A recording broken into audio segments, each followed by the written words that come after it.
Yeah. Better not, better not. Keep cool, better not. Yeah, all delay. They should. No, you have to get this issue done. You know, they have to resolve this issue on this. Oh, I'm live on YouTube. Yes, I'm so live on YouTube. Yeah, cool.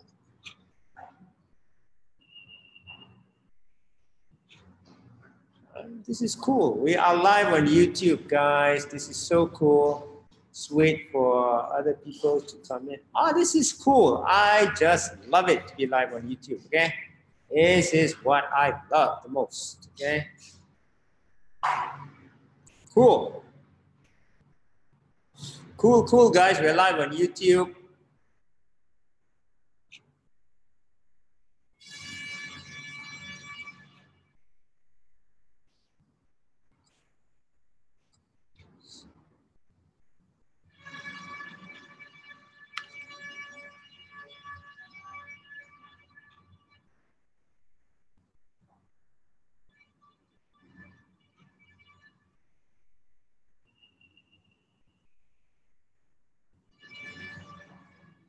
Don't worry, it's fine. There's 9 rounds to go.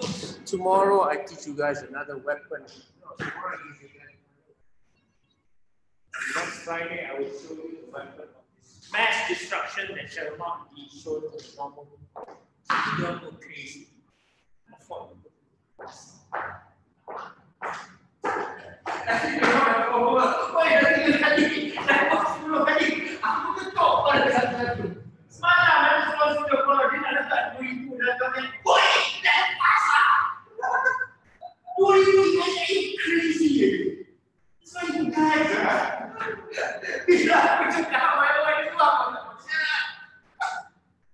No way! You gotta be patient, okay? We do not FOMO. It's not FOMO now. It's cool.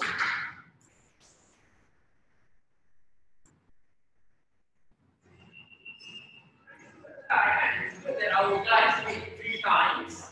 One of them should have made 5, but it's okay. He made like twice. It's okay.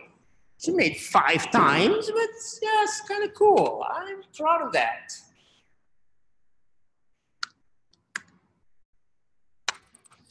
I'm proud of that. And making 3 times is not easy in this market, okay? This is really not easy in the market. Man, this is cool.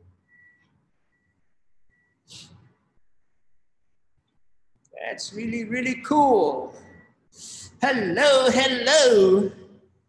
Hi, guys. About to start soon. Let me get the links right, okay? And my pictures are also right.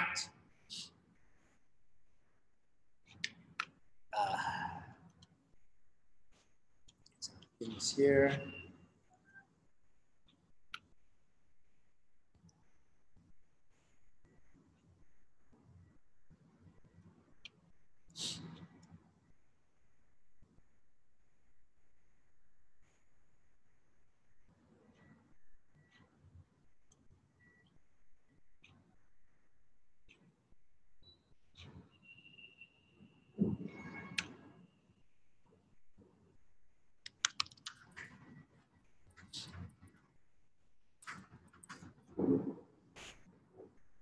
Hello.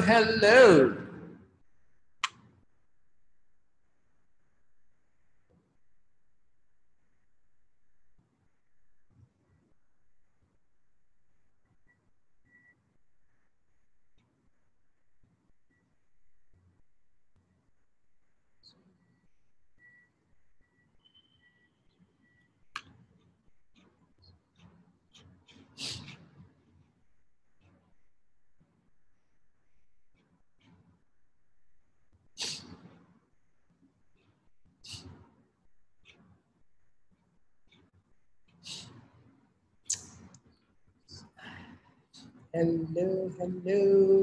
Okay. Let's fire this up for a while. Make sure we don't have problems when we do go live. That's cool. Yeah. Coolness, man.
Cool, better.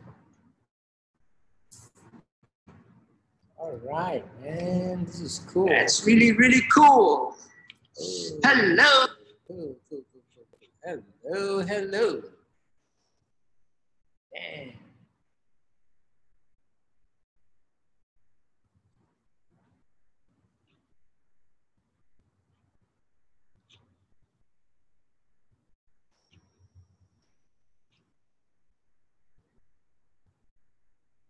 Okay, guys, let us share on the screen. Okay, I'm gonna share some screens here. Yeah, that's kind of nice. Share the screen.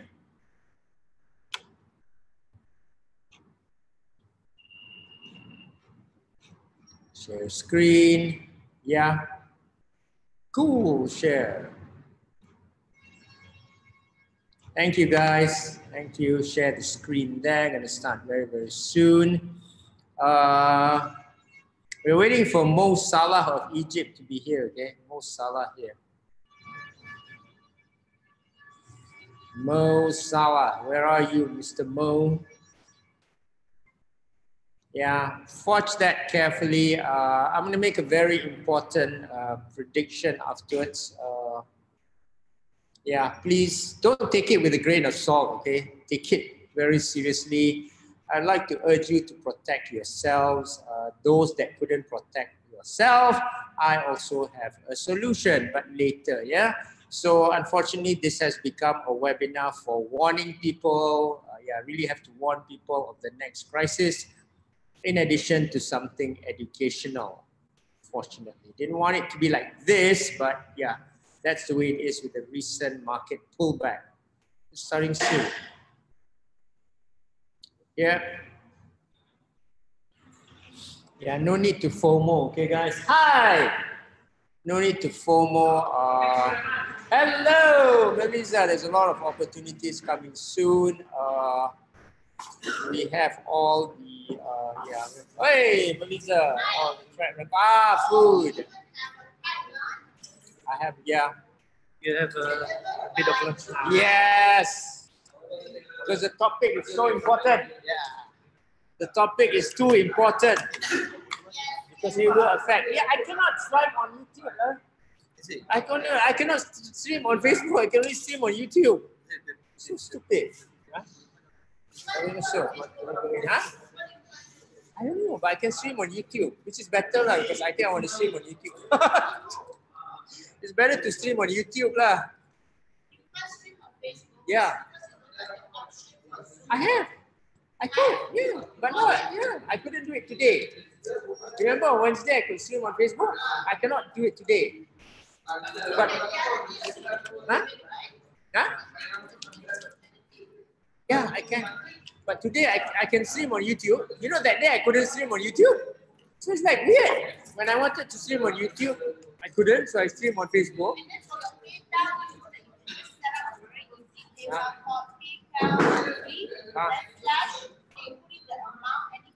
Okay.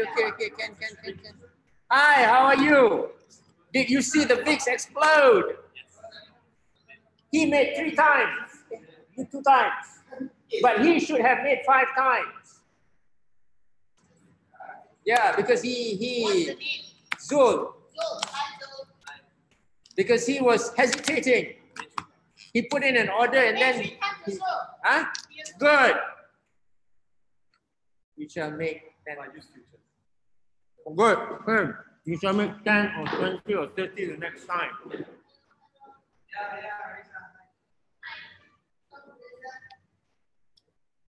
Now I guess I have to warn you of the impending crisis. You're very sad, you know. It's going to be a big, huge crisis. Bad. But many people won't believe it, so my job is to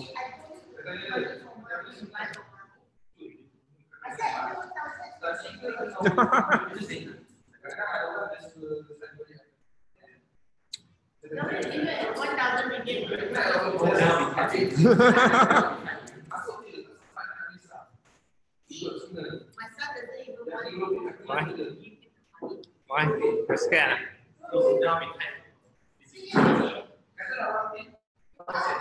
I will show you a picture afterwards of our AI software developer who's been a long time in Forex. Okay, so we're working with him. Huh?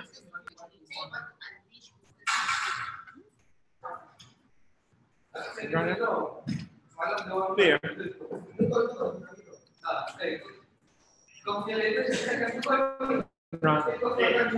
Yeah, he's building my funnel. I'm very clever. I get people to do things for me.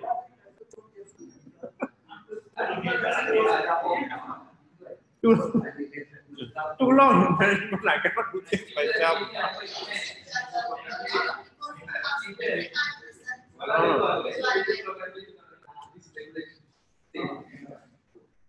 Cheryl registered for your online. Today the online she registered. Okay, good. Come. But Come on YouTube, hello. when she registered, you automatically send it. Yeah. On Zoom, yeah.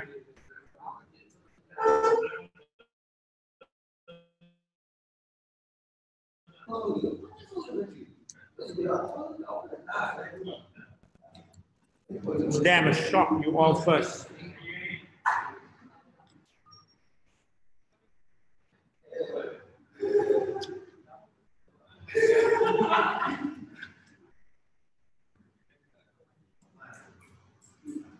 This crowd is all guys.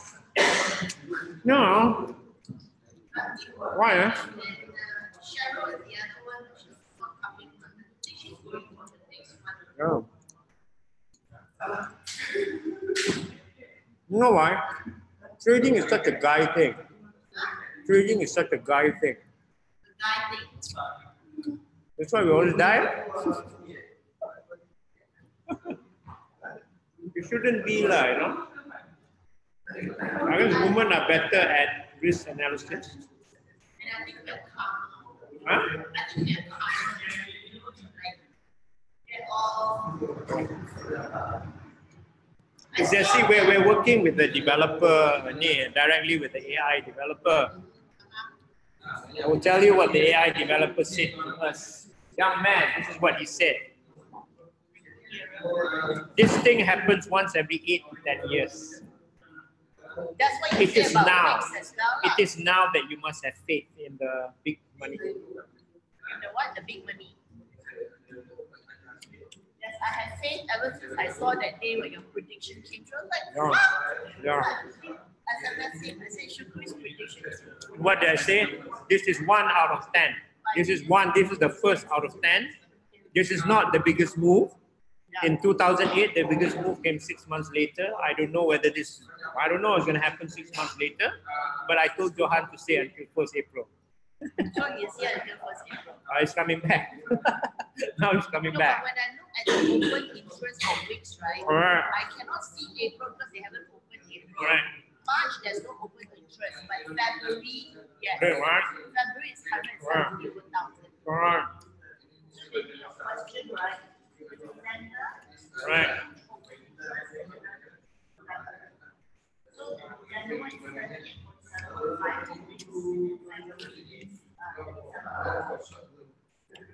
Good. This is the anatomy lah. It tumbles and then it goes up. Everyone's happy and then it tumbles again. And then one day they find a skeleton in the closet. I don't know what it is now. There will be a skeleton in the closet. Remember last time people thought that collateral debt obligations were good and then suddenly it just exploded. I don't know what it is now.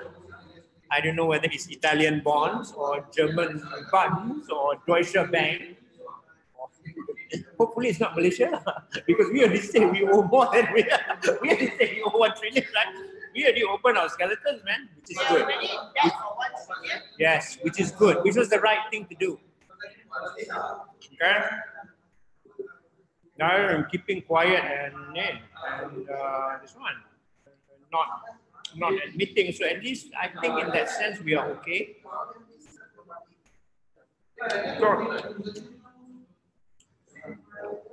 when the skeleton comes out, you will have your biggest movement ever. Big. Bigger than 2008. That's scary. This is a mild correction. But even that was shocked. What's that? Now you SHOCK. Next time you have to be SYOK.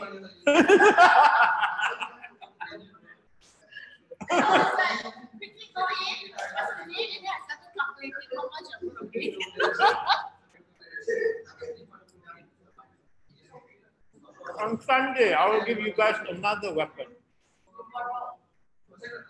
I have many weapons.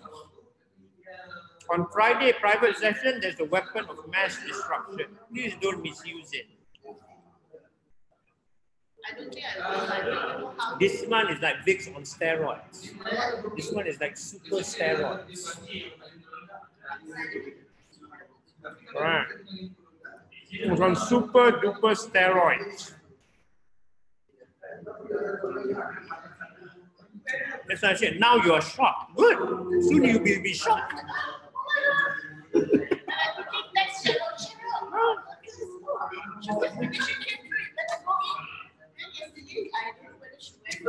No.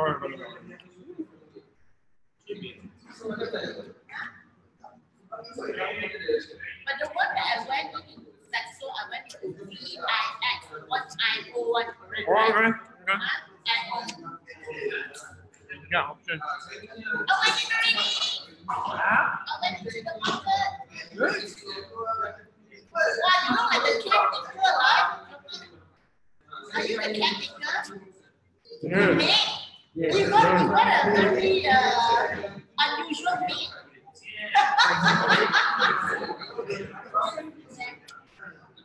You're the caretaker, man.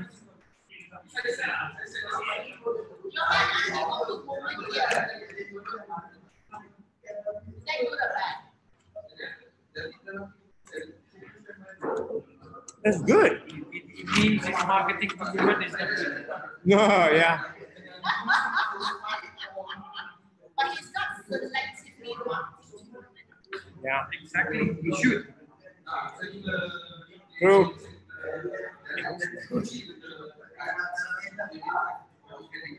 Or is it because you are stupid? No, that's all. Women are this good. I think generally women are not really into trading as much, just generally. Women are this good. Can I see here? What's Right. Where are you going to project it?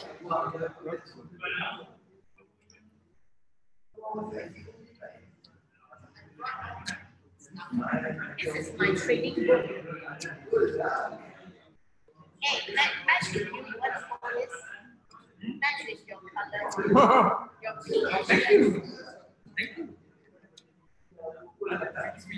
Thank you. Pink is the new black.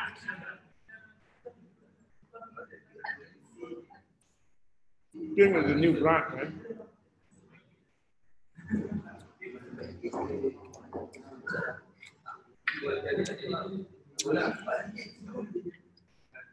Okay, guys. Time to fire up for round 2.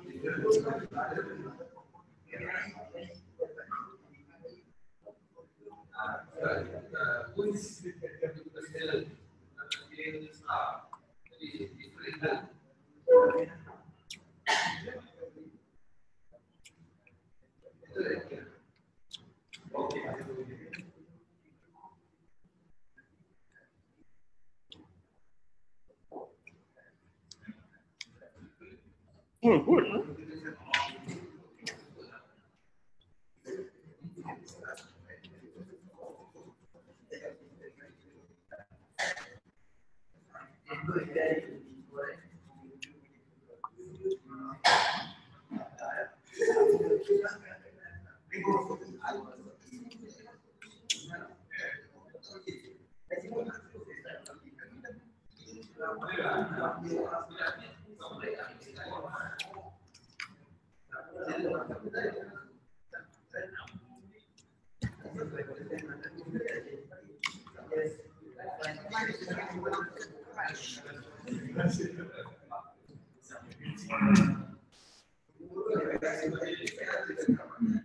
In the fix can trade that. Yes. VXO. Yes. VXO. Traded ready. VXO. No, VXO. VIX. No, you can trade the option. Yeah. Can. It cannot be traded. Not like that. No, it went option. Options, yeah. But you can trade the futures. And the other one is what? Yeah, this one. Ready, ready.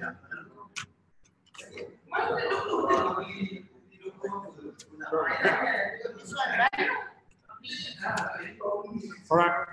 Correct. December, yeah.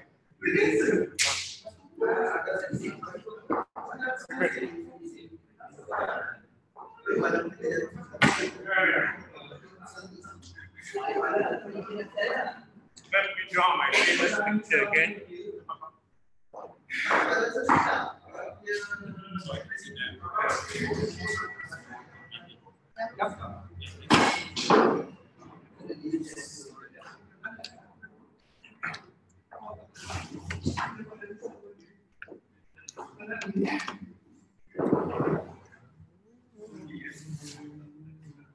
We drop a bit back to 21.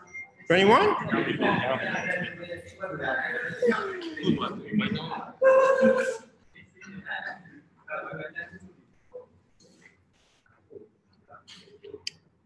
Okay, guys.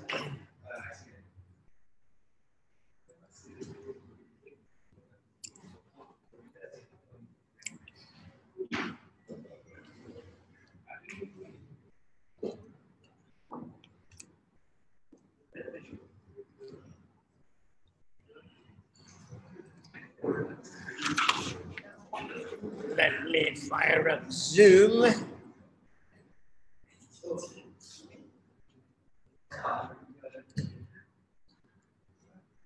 Done. Okay. Cool. Ready? Ready, go. Thanks. Let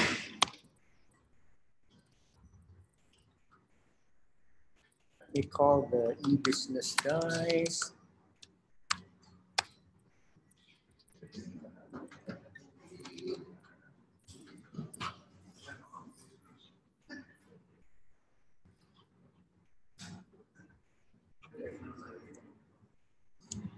Let me share the screen now. I've shared the screen, right? Good.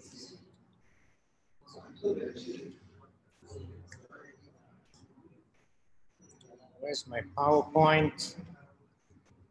Come, I cannot share my PowerPoint.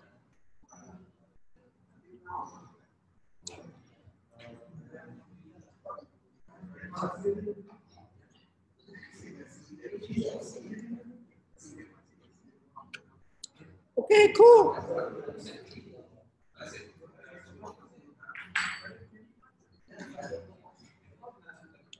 Okay, guys. Okay.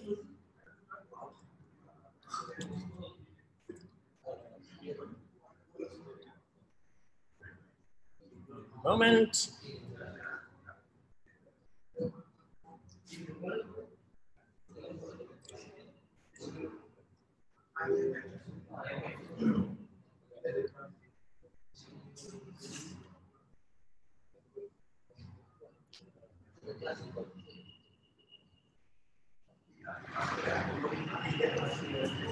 Okay.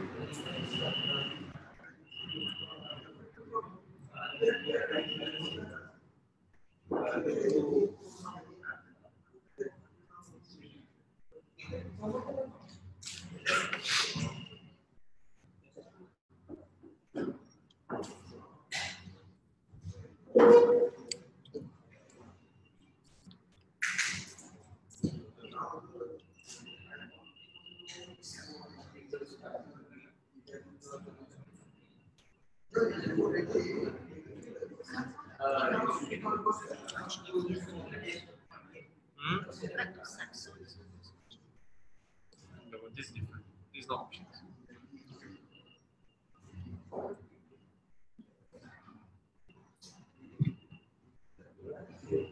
My son uses things. There's nothing to swim. Is what? Oh no. Hey, which one?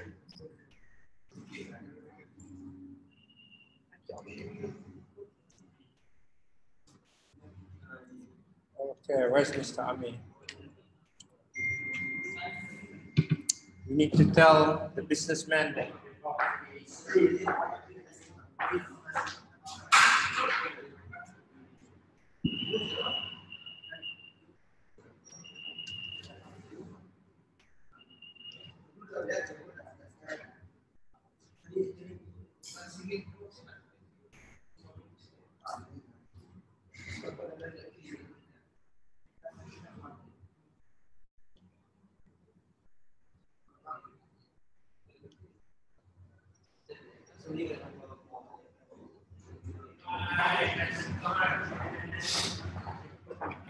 Yeah.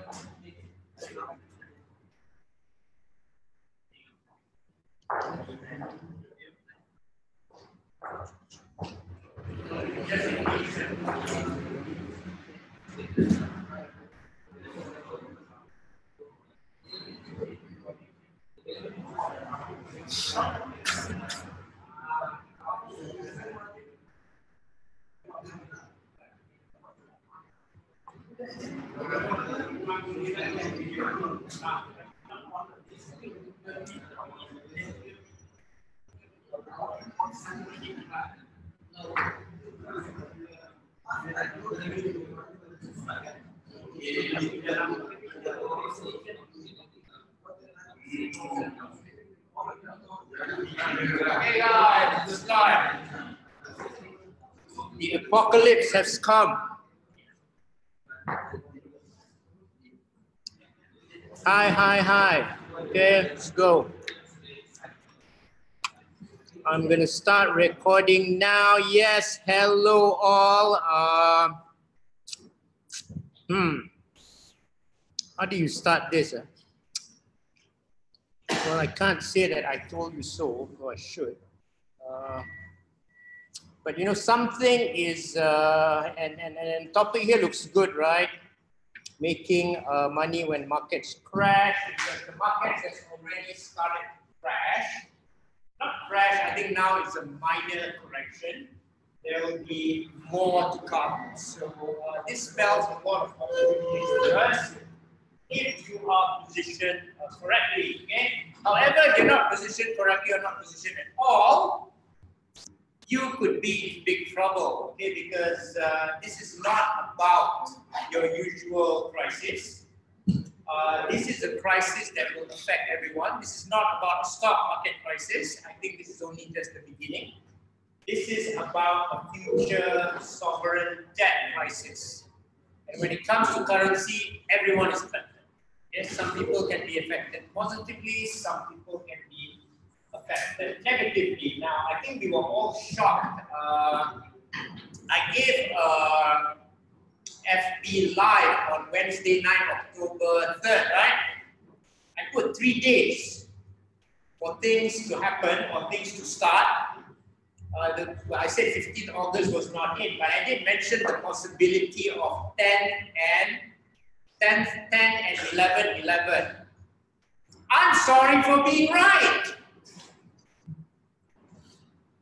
Okay, this has started, but you know, it will go into phases. There is a certain anatomy about a crash. We'll go into phases, but this is why we must change our polarity now and trade for a crash or rather a bear market, okay? And not and switch the mode. And truth be told, people who know me or who are in my group know that I've been preparing for this for quite some time.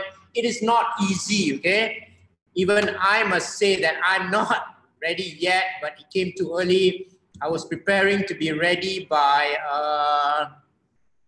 November, but it came in October, so it came in October, okay? So let's look at the first slide, the new get ready for world currency, the new economic reset. Okay, this was a picture that was drawn by the economists in 1988. Funnily, 3 years ago, no, 30 years ago, I put the Bitcoin there, okay?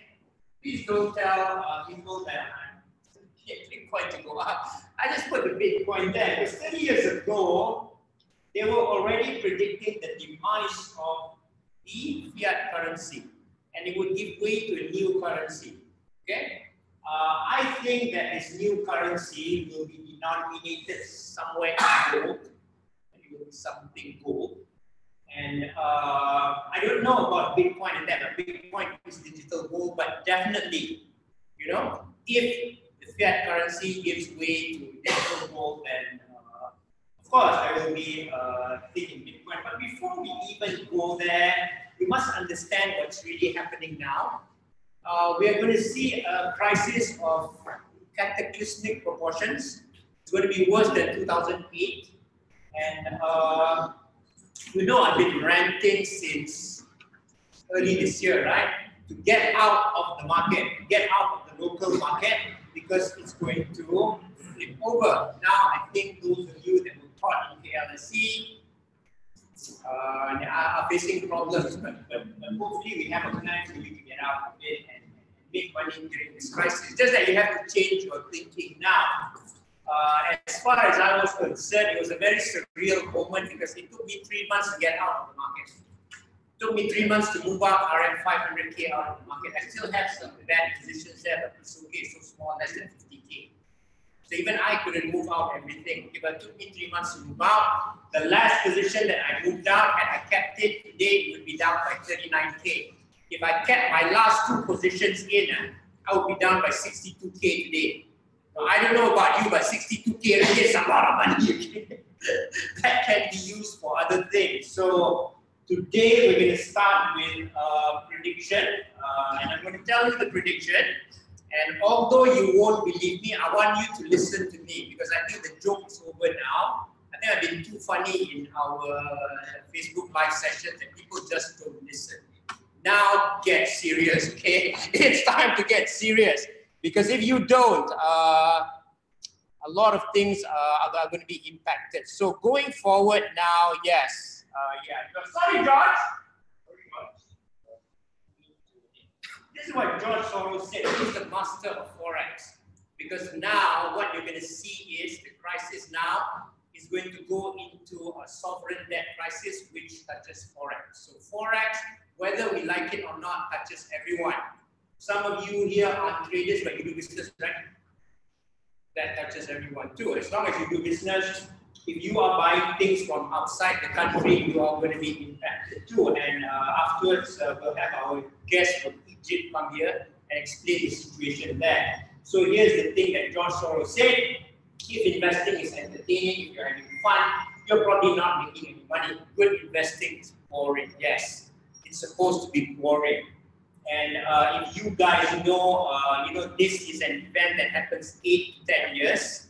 Now it's about almost 10, right? 10, 11 years, so it's time again. So what I've been doing for the past 1 month, I've been adjusting myself, okay? Really adjusting myself to so that my brain is turned upside down. Because now we need to see going down. So whereas before when the market is going up, buy on dip, right? Now sell on rebound. Sell on rebound. And I'm going to tell you the game plan for this crisis which has already started. But there is another crisis that's coming in, and I want you to get ready. So in my future Facebook Live, I'll be talking about 2 things. The first thing is the crash, the stock market crash. The second thing is the upcoming currency crisis. So you really, really want to listen now, because if you're on the right side of the trade, you can make a lot of money. If you're on the wrong side of the trade, you are going to suffer. And when it comes to a currency crisis, which impacts everyone, everyone's going to suffer.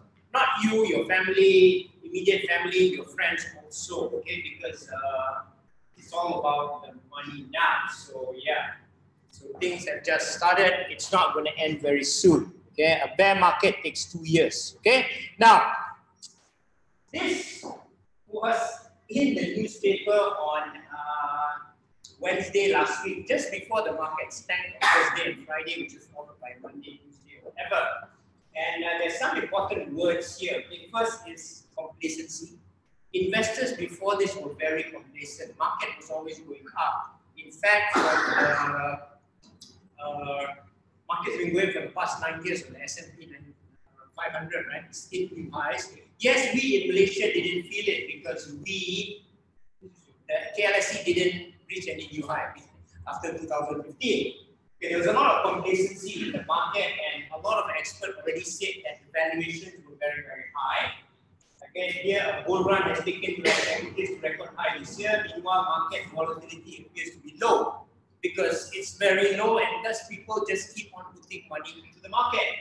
So what happened now? Why did the market go high? Now there must be a reason for this, okay? And the reason for this, but let's bring you back to 2008. Why did this happen, and why it has to unwind? Now, if you were borrowing money to people, or do you want to get paid back? You shouldn't have to get paid back. No. No? If you were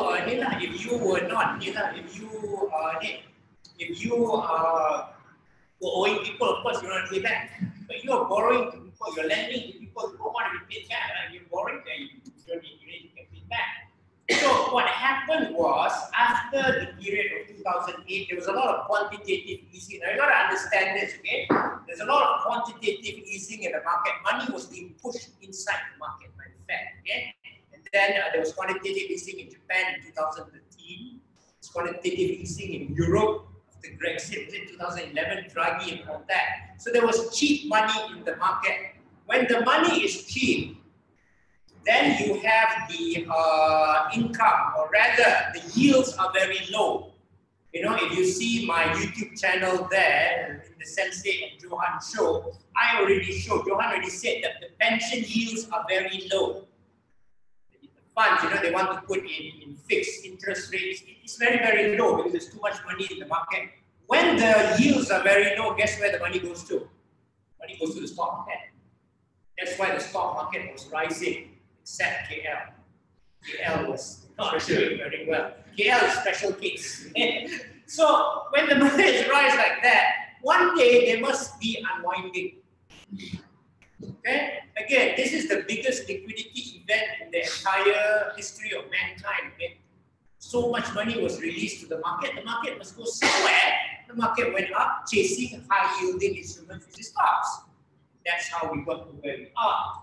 So it's gotten to a place where you have complacency, people are complacent, people don't think they go down, the volatility is low now.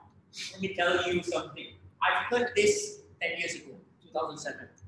Same thing. House prices were going high, right? Everyone was very complacent. No one thought it would happen. And then bang, Countrywide Financial went bust. Then it went down. Yes. And then you know what happened? Went up again. And then you know what happened? And then it went down, it was the end of the world. So again, look at that playbook again. I believe that this market somehow will, quote unquote, try to rebound. And then the next time we go down could be the bungee jump down line. No, it's just a roller coaster, mild roller coaster. Okay, you saw already, Trump already said this was a correction, Larry Kudlow said this was a correction, blah, blah, blah, blah. This was a much needed correction. My advice to you is don't believe that. We've been through this before. Okay, whether it's 2008, whether it's 1997, we have been through this before, okay? It usually gets much worse before it gets better. But, and this is why when we want to trade now, we want to trade what is going to make you money when the markets go down. Okay, so you have to change your polarity in thinking. It is very difficult. If you are new, if you haven't traded, then it's easier for you to change. Okay? Because your trading habits must be different. And afterwards, we're going to unleash our next prediction. So for all your businessmen, very sorry, you have to prepare for this. I'm not here to make people happy. I'm just telling the reality. Okay, so so I'm quite lucky. Okay? I'm quite lucky. I was trading since 1993, 1994, 1995. Not serious. Up, down, 1997, 1998. Of course, lost everything. Then come back, then lost, then come back, then lost. But okay, not you damaging me, but was going nowhere. I started really being serious since 2006. Started to actually track all my trades, but it was not enough to make it truly excellent. Just very normal. Okay, normal means 10-20% a year, which to me is extremely normal. Okay, that's too normal. So, really, what changed my life were two people, because they gave me the insight of what was happening in the market. Okay, there is us, normal people, who get the information which has already been filtered, and there are insiders who get information which is raw information. And to me, if you get the raw information, then you know what to do with the market. Then it's a matter of putting up the trading strategies to go where you want to go. So here's what happens. So on the left is the former girlfriend, who still unfriends me on Facebook. So, was working in a bank, can't tell you which bank, but from there, I knew how Forex trading was done. It's all about the big boys. When they want to move the market, they just move the market. Okay? I learned about structures. There are certain patterns and structures in the market that are being put there purposely by the large boys, because you know it has to move in a certain pattern. And if you can learn how to trace those patterns, guess what? You will make money one. Yeah. It's matter whether you're in the market or not. That's all there is to it. But crypto, no, okay, crypto is still new. Crypto, don't trust the structure. You don't even know what the structure is going. I'm talking Forex and all other like big capitalized stocks, because they're very, very liquid, so it's very, very large instruments. So I became very good there. You know, I managed to play the big events like the QE in Europe. Although I didn't put enough money there, but I played the QE in Japan. Made about what 650K, because I was so busy with IPOs at the time. Now the next guy on the right is the guy that I met, my mentor now. We call him Darcy. So I worked for a billionaire, and you know the good thing about working for a billionaire is that you know his friends, you know his advisors, right? So when billionaires ask people questions or ask advice from someone, you better go and be nice to that guy, okay? Because he'll probably tell you information that is very privileged. So from this girl, I learned the structure of trading and pretty much the tools on how to trade. Okay, And of course, because of that, it improved, especially you know how the big boys interact in the market. From there, from the mentor now, you kind of know where things are going. Okay? You don't know, you don't have the tool yet, okay, but it's okay because I learned the tools from her. So you kind of see, if I only learn about all the structure, I have the car, I don't know where to go. I don't know how to reach the destination. Now at least I know how to reach the destination. Hopefully the car doesn't accident. Nothing is sure. Okay, this car can still meet with an accident. Okay. So again, if you want to be rich, my advice is simple: go work for a billionaire. If you cannot get the position, my advice is simple: work for free. Because let me tell you, if you are following him, or her, or his group, or her group for 6 months, it will change your life. Because you know how the rich really do things. We are taught, unfortunately, to be slaves. Okay? We're not taught to be rich, we're taught to work for slaves. So this is what changed my trading here. Take this. This is the difference now. Why me and other seafoods are very different. Let's say you have gold here. Let's say we are here. These are you guys. And these are other seafoods. See, other seafoods or side foods or whatever you call them, they're very clever. They've got a lot of tools here. A, X, Y, Z, I don't know. Technical analysis, fundamental analysis, wave analysis, ABC. So the bag is very heavy, And then they have to have all this expensive instrumentation. So it becomes more heavier, okay?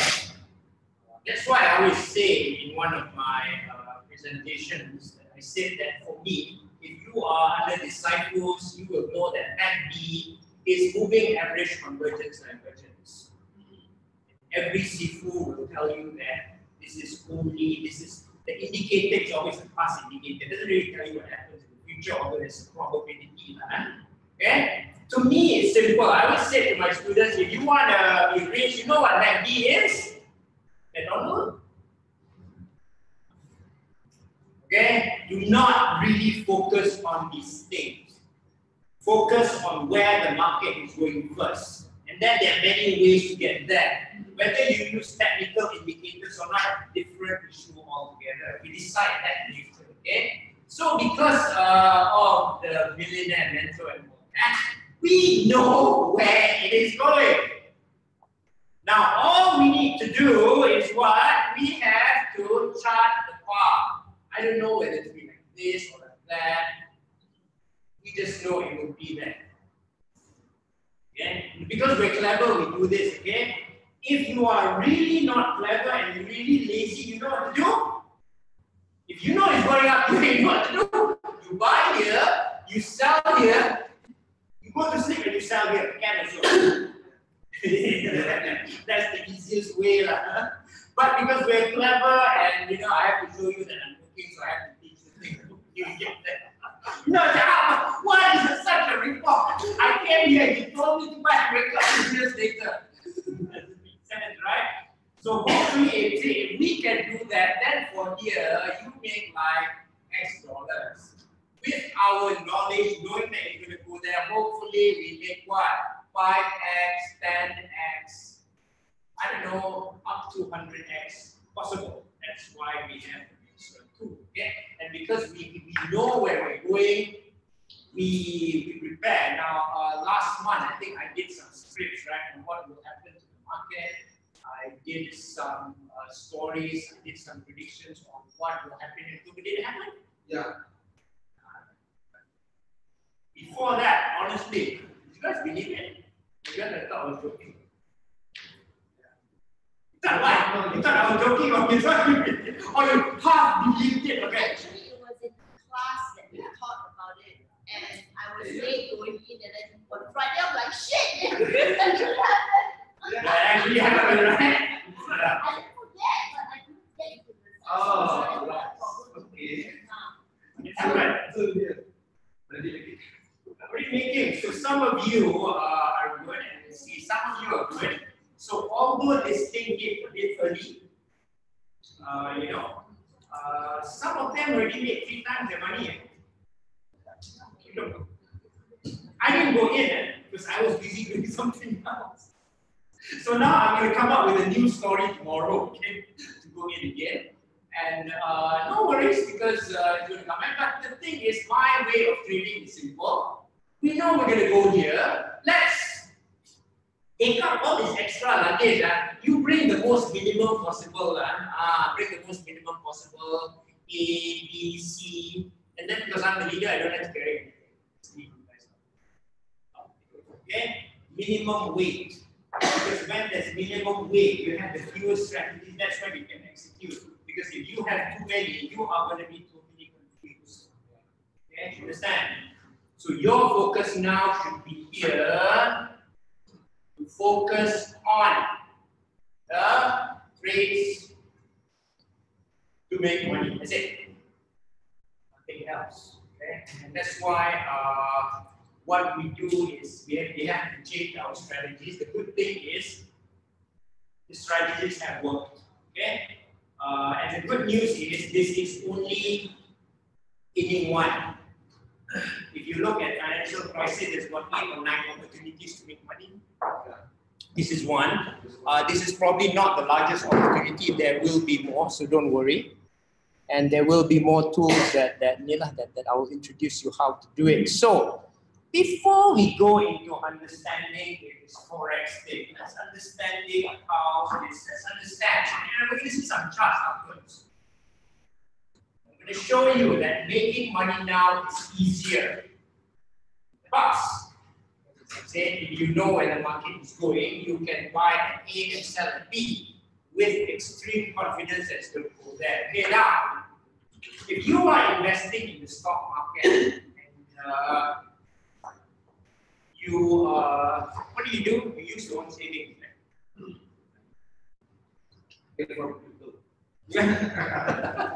Now you get the crypto. Now, if there was a bank, right, one had 5% interest rate, and say you wanted to borrow money, because you should borrow money, if you know where the market is going. If one was having 5% interest rate and one was having 1% interest rate, where do you borrow from? 1%. Why you want to borrow from 5%? You borrow from 1%. Okay? There are 2 countries. They say there are 2 countries. 2 countries. This one offers 1% interest. Yeah. Right? And the country down, I don't know, maybe it's 5%, 4%, whatever. Down here. What do you do? Wouldn't it make sense to borrow at 1% and invest in 5%? True. Now, why is the country having 1%? Could it be that the economy is slow? Right? So, you want to borrow money from there and you want to put it in high yielding countries. Right? There's another country down here. I didn't say that. You said that. I didn't say that. When the interest is also quite high. Okay. So you borrow from the country with less interest, you put it in the country with more interest and has higher growth rates, or that are selling it. These countries are exporting commodities, right? All of them are exporting commodities to a country in the middle here. I don't know his name, I think the name starts with C. True enough. So this C is buying a lot of commodities from the country here and the country down south. And the economies are growing, so the interest rates were higher, right? No more. So if you were a smart investor, you would borrow from the country up there, and then you would invest in the countries at the bottom, which are selling commodities to other countries, where the stock market should be going up. And this is the phenomenon that's called risk on. It is really risk on. Now you look at commodities, there's oil, there's export to China, there's dairy, and if you look at the countries that do a lot of this, for example, an oil exporter is Malaysia, right? Another example is Canada, okay? What country is benefiting a lot from an export to China? Australia. Right? Australia exports a lot of minerals and all that. China and New Zealand is benefiting because of dairy. China and so let's really understand what's going on so that you have more confidence when I drop the bombshell afterwards. Okay? Because if you don't, then you might take the wrong move and you are going to suffer. So here's the deal. The economy was doing very well. China was doing very well. China was importing a lot of our commodities. Importing a lot of Australian commodities, New Zealand commodities. So commodity economies were roaring, correct? And naturally, if there's demand for commodities, if they want to buy Malaysian palm oil, they have to, if they want to buy Malaysian product, they have to convert the money into ringgit. Yes, so ringgit should go up. Australian dollar should go up, right? If the economy is doing very well. Now, of course, you know what happened after that was the trade war. So with the American trade war, suddenly what happened? Less imports from China, right? China cannot import anymore because China used to export a lot to the West. So with the trade war and with tariffs, somehow then they have to slow down, correct? And when they are slowing down, say your tariff, just for example, if you sell something at $7, $7, and your tariff is like what? 100%, it'll be $14, right? True. What if you sell something at 6? Would it be 12? What if you sell something at 5? Would it be 10? So you see where I'm going? Because a lot of you won't believe it. So 7 becomes 12. And this is just totally hypothetical. If I sell at 6, it becomes 12. If I sell at 5, it becomes 10. So just stick with it. If I sell at 4, it becomes 8. Then I'm almost here. So what does this mean? Don't you see a evaluation then? Correct? I know that's extreme, but it's just to draw a model. So if China does that, now you, Malaysia, are exporting to China. Australia is exporting to China. Do you think they can sell at the same price? If China is reducing the price that they export to other countries because of the trade war, do you think as the supplier of raw materials, we can export to China at the same price? No, right? So what do you think will happen to our currency? Go down. I didn't say it, you said it, right? I didn't say anything. Expert, right? Yeah. So this is why you see during this time of economic challenges, you see the commodity currencies going down. Okay, when you talk about the Australian dollar, New Zealand dollar,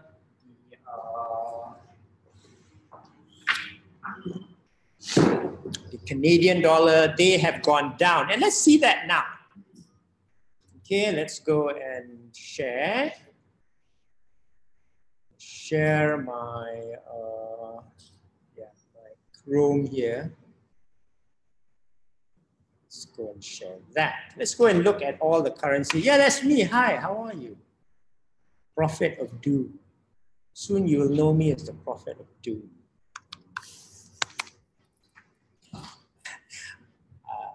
But it's okay. If you listen to me, you will, you will be my #1 fan, so I can save you. So all demand forecast cut. Do you see this? What happens? See, we come here. Oil demand forecast cut after risk rout leads to worst week since May. Why? The risk off. Remember? There was a lot of risk with markets going up, which is risk on. The correction means risk off, so the risk was routed. And now oil demand forecast also cut. Now, some people said that Malaysia is doing well because of oil is going up. I do agree. But now if oil is going down, because oil demand forecast is cut, what happens? You want to say, right? Never mind. I say for you afterwards. Huh? What? I'm scared. Yeah, you cannot sell the oil, right? So you're going to have problems here. So let's look at some currencies, right? We said that Australia, Australia, New Zealand, and Canada. Now let's go. Now you don't need to understand the pips here. I just want to see you I just want to show you the structure of the market. I don't want to see euro there, but let's go here now. We're going to draw a chart of Australian dollar against the USD. Okay. Don't worry, the chart looks very near. The chart looks very, very near. The chart looks very, very depressing, but it's okay. I'm gonna make sure the chart looks happier for you. Okay, oh yeah, I'll have to turn my laptop afterwards. Okay, let's look at Aussie. This is Australian dollar against US dollar. This is the daily chart. That means one bar here is a day. Okay. Now, can you see the trend in 2018? Early in 2018, 0.8 US dollars bought 1 Australian dollar. Now it's 0.71 Australian dollar buys 1 US dollar. Clearly, the Australian dollar has gone down against the US dollar. That's all that it means. You remember the story on commodities? You remember the story on struggling imports to China because Australia exports a lot of stuff to China. That's Australian dollar. So 81 to 71, huge, huge fall. Don't worry, we'll show you other charts. Let's see another chart here, and let's see New Zealand, right? How about New Zealand? New Zealand USD, New Zealand against USD. So again, in 2018, went from 74, it's now down to 65. Look at that. Fall. Oh yeah, oh sorry, yeah, I'm sharing screen. Yes, you see this fall? You see this really, really steep fall? Okay, good. Very depressing, right? Again, because demand has gone down. Now, let's see Canadian dollar. So Canadian dollar is different because it's shown as USD CAD. What this means is how many Canadian buys 1, it's the inverse of the other quotation. How many Canadian buys 1 US dollar? So here, so early in the year, it was 120, so 120 Canadian bought 1 US dollar. Now you need 1.3 Canadian, 130 Canadian buys 1 US dollar. So the Canadian dollar has also depreciated against the US dollar, which is why the US dollar against Canada keeps on going up. This is what's happening now. Very depressing again. How about ringgit? USD MYR. Once again, if the Malaysian ringgit is going up, this chart should go down. If the US dollar is going up, this chart should go up. Where is it going? Up. See? Is it the fault of the government? Yes. Catch him. Tangkap. No, it's not the fault of the government. It's the fault of the world economy. Demand, yeah. We don't need to write Facebook posts on this, okay? Sensei short this. Then you write a Facebook. What happened to the ringgit? Wow. Yeah, I'm recording. Yeah. Yeah. Okay. So this is sad. Okay. Now here's the Nila. Here's the bombshell. Okay, everyone can listen to me, right? Everyone can listen to me. So I've already said since I think earlier this year, our advisor has asked us to prepare, right, for the market crash, and I've also been meeting him quite a lot. Now, you guys can see this, right? This is a clear depreciation. The USD ringgit is going up. The US dollar is going up against the ringgit.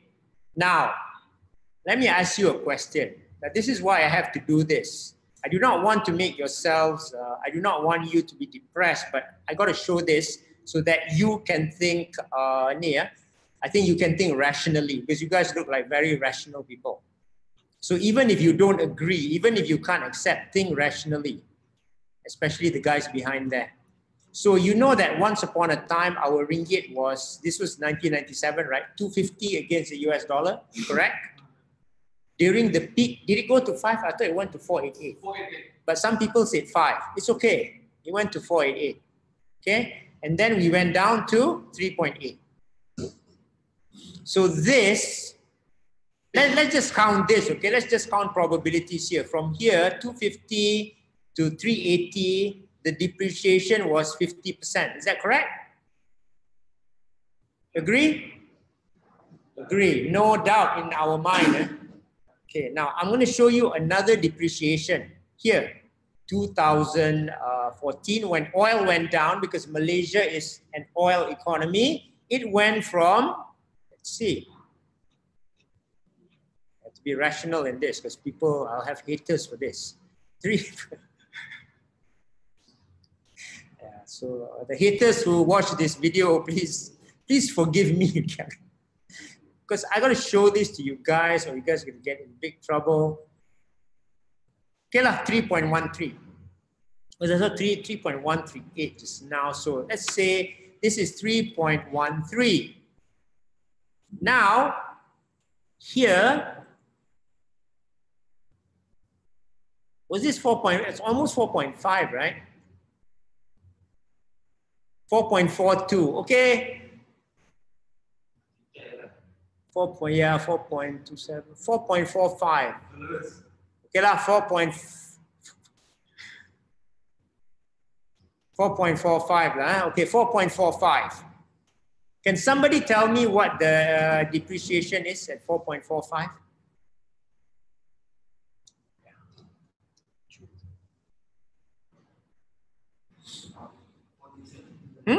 How much? 40. So we've already had, this is a fact, okay? We've already had 2 depreciations here of 40%. So sorry, young man here, daughter of my friend, son of my friend. Sorry that sometimes we cannot give you, we should be richer, you know. You have to pity us. We were hit by 2 devaluations, okay? We're sorry for that, not our fault. Okay. Now, but now it's time to take advantage of it. Now, let me ask you a very, very honest question. If there is another devaluation, where do you think it can go to? At least 40%. 40 to 50, right? You said it, I didn't say it, right? What is the depreciation at 40% from now? 4.15? What? 5? Almost 6. Almost 6. If it's 50%, it's 6 plus, right? Don't go 6 plus though. 6, right? So to all the businessmen, be very, very careful. And afterwards, our friend Muhammad Salah from Egypt will tell us his story. Yeah, you're gonna bring up here. Wait, we're gonna bring up here so that people can see you, Salah. He's from Egypt. He's a real guy, okay? Don't worry, Martini. You're gonna see this guy. This dude is the real guy who experienced devaluation. Okay? So, this is the thing. Yes, you can come here. Okay, yes, so Salah is here. His name is Nasif. We call him Mo Salah. So here's the deal. Come here. Don't worry. Okay. Please don't be his hater on Facebook. Okay? So here's the deal. Our mentor has already predicted 6 against the US dollar. So here's the deal. Starting from Facebook Live next week, where I expect my viewership to go down because I could be misconstrued as speaking rubbish, which is okay. I will have to encourage people to prepare. I will have to encourage people to prepare for this upcoming crisis already. Okay, guys, if this was just merely the stock market going down, it's okay. If this were merely the crypto market going down, it's okay. But when it affects currencies, it's not okay. Okay, you look at demand for oil is down. Your demand, your business might go down. Where are you going to make money? Assets would go down. Then you know, where are you going to make money from? So, so you know, in this situation, we have to be very, very we're going to have to be very, very objective. So let me bring the Zoom here. Let me, let me stop share here because we want to see Mr. Salah here, okay? Yeah, Mr. Salah, hi guys. Mr. Salah is here, okay. Okay, this man is from Egypt. Hello, sir. I think one day, can you have a clinic in Common Ground when the ringgit goes to 6 so we can come to you and go to your war stories? Now, he is from Egypt. When did you come to, yes, he's here in Malaysia. He came here to study in Malaysia. He now plans to stay in Malaysia because our ringgit is stronger. You know, if our ringgit goes down, I don't know whether. When you came to Malaysia when? I came to Malaysia 2016. What was the price of the Egyptian pound then? It was around 8 to 8.5. 8 to 8.5 to the US dollar, okay, at that time. What is it today? It's 18. 18. 8 to 18. Yeah, guys, listen. 8 to 18. And how long did it take to go from 8 to 18? First, I have to explain it. Yes. Was Explain the fundamental story. Yeah, Egypt story. Was a little bit different. Oh, not a little bit. It's very different from Malaysia. Correct. And one thing, like Egypt was more starting from 2011 to 2015. Right. Was going through a lot of political conflicts, resolutions, and political instability. And of course, that was affecting like investors' trust in the market. Egypt has like this. Most of the Egyptians have this consuming mentality, so they like I think 50 to 60% of the goods like which is being used within the country is imported from outside. Correct. So there is a high need for the USD for mostly everything, even the basic needs. And after stressing on the foreign currency reserves, there wasn't enough USD in the market. So banks made some restrictions on exchanging USD. Even if you are traveling, you cannot take like the amount you need. You have to provide a lot of evidence. And mostly you will not have that. You cannot transfer your money and this stuff. So people had to trade in the black market because like people traveling for holidays or even need money for like buying something online. It's not available. So, you can't even buy online. No, you cannot. Like you have very limited amount. So and even if you have like people living outside or families or your son studying outside, it's hard to change it to send them money because even Western Union needed like to provide. You should provide the USD and he will transfer it for you, but he will not provide the USD for you. So when the black market started, the price started to increase steadily from within like a couple of months, from first 10 to 12, 13, 15, until it reached 17 in the black market. And it was affecting the normal market because like all the money now, instead of people who are transferring money from like the Gulf countries, these countries, wasn't going through the right channels. They were using they want to send the money in fiat money, not bank transactions, so that they can exchange in the black market and benefit from the difference in price because it was almost double the price. So the central bank decided that he have like to float the currency and devaluate it to leave it to the market price. as like he will not be anymore providing the currency for the banks. Correct. So and he was expecting the model to only reach like from 13 to 14. Correct. But because of the high demand for the USD and being like consume and like high population in Egypt, it rose to 17.5 to 18.5, and it's In how many days? It ran like within a week. Within a week. Yeah. Within a week, guys. Within a week. Sorry. Yes. Yeah, because he had a 1 fixed, week. he used to have a fixed rate. So when they first devaluated, like it was from 13 to 15, and it was increasing for like a week or 2 weeks maximum. It reaches 17.5, and now it's stable at this rate. You're stable at 17.5. Yeah. So it went up very fast. Okay, it only took a week to go. That's how what I say, a currency crisis will hurt you. It hurts everyone in Egypt, right? Of course, like, I mean, especially about the main difference, I think, between Egypt and Malaysia. First, Malaysia have a lot of oil and much smaller population. And to be honest, now the government policies with cut of spending and this stuff will decrease the demand for the USD, especially now they are trading with China. Before this, we are not like focusing on the USD. So, and you have palm oil, you have crude oil, commodities and this stuff. So as you were saying, like commodity currency. So they are, and the main thing, like the population is different, and even the mindset. So that if you really want to compare the situation, you can, as I was telling Shukri when we met, I think the nearest situation is in Turkey. Turkey, like have unless for the except for the oil, the Turkish and Malaysian economy is very similar. Almost similar, right? Yeah, the very similar. Like they are like the import intermediate product and then the manufacture. So they are very near, and even most of them like they have and Malaysian advantage, like they have much smaller population than Turkey. It's 100 million, here is around 50 million.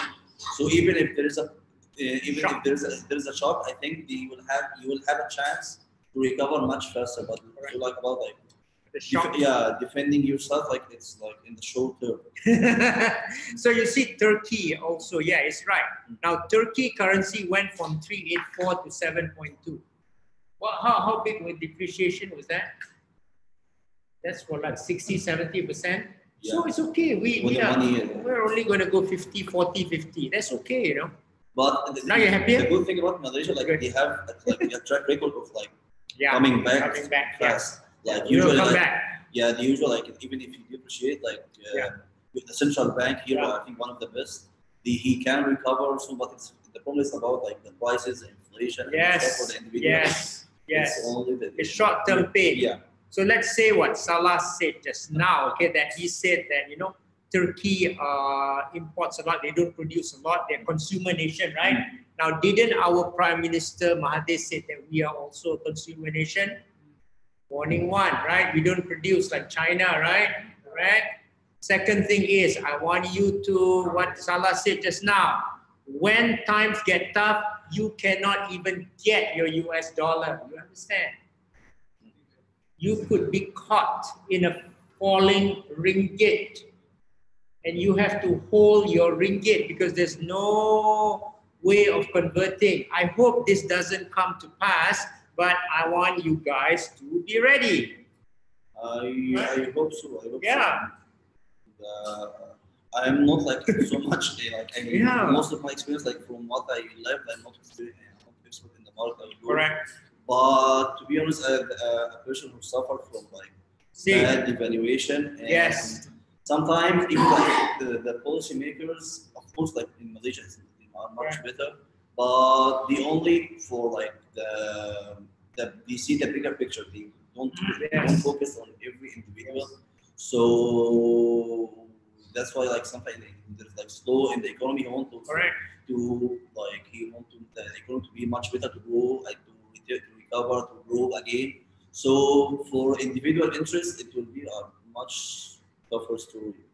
Tell the story of your friend who imported things. If you are imported, you could be in trouble. Yeah, if you it's like, especially like if you are like, especially like in Turkey, like most of the debts of the Turkish market are enterprises and companies debts for foreign banks in Europe, especially in Europe. So it's in USD and euros. So like if you are taking like at the rate of USD for 3.5 and now it's at 6, all your profit and even you make like within the 3 years or like will be lost in the difference in the currency because you will have to pay in the new price, not on the old price.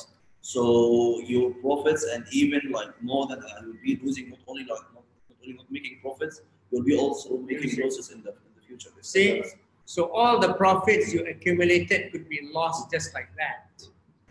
Okay, this has really happened. I think this happened to us in 1997, 1998. You wasn't around, yeah. It happened then. So I'm just reminding because we all forgot. Yeah, but the good thing, like as long as the policy, I was still shooting you. Yeah.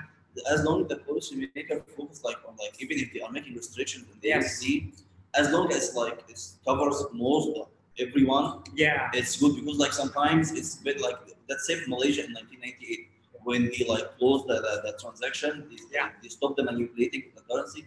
That's good. Like, but when it's corruption, like when you some parts are allowed to exchange and some parts are not, then like but just people like benefiting from the corruption. But the history of Malaysia saying like that's why you have a track record of fast recovery. Like when you do restrictions, they are not imposing like parts and I tend to agree with that. And Malaysia will recover. So what we are encouraging you to do, because that's why we got Salah here, is for you to prepare. So rather than go down and recover, why don't you just go up? You understand? When you recover, you go up some more. Like go to the moon lah, like crypto lah. And afterward, I show you the early signs of crypto that you can have in Forex, okay? Because, you know, I've recovered twice. I've suffered twice.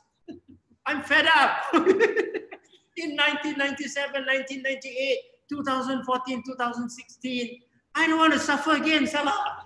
I cannot get, at my age, I do not want another 50% devaluation. Okay? But usually with this devaluation, sometimes in the stock market there is like some profits being made from the correction. Yes. Like he's right. Like he's right. When the devaluation. Very clever. When the devaluation, like there will be some profit, but it's just correction. The assets, pre-correction, revaluation. Yes. Because to the new prices. Yes. There will be, and some companies will benefit. I hope your cycles are telling you this. Especially if you have a lot of assets like in foreign currency, like, it will like the revaluation of your assets. It goes up, it should be it's good. A fake profit, but it's still a profit. It's still a profit, and that's what I think we should do. We should prepare for it so that when the disaster comes, I'm not saying we profit from the disaster. It's very hard. If it's disaster, it's very hard to profit from the disaster. You just minimize the loss. You kind of stay steady like this, lah. You know, you're like okay lah, and then you can smile like me lah. Crash lah. You know, like this. And when the time comes to recover, you recover up much faster than anyone else. I think that's really our click. Thank you, sir. He came all the way from Egypt to tell us this. I had to bring him to you because if not, you won't believe me. You guys don't believe, right? You can go like from 8 to 18. You say, what rubbish is that? No, it's not rubbish. It happened. The ringgit, don't worry. The ringgit is not going to go like that. The ringgit is not a bungee jump like that. But still, you got to be prepared for the short-term, not suffering lah, short-term pain. You know the end cubit semut sikit lah. Until things get normal. Okay, thank you, sir. Thanks. Okay, let's go back to the thank him, guys.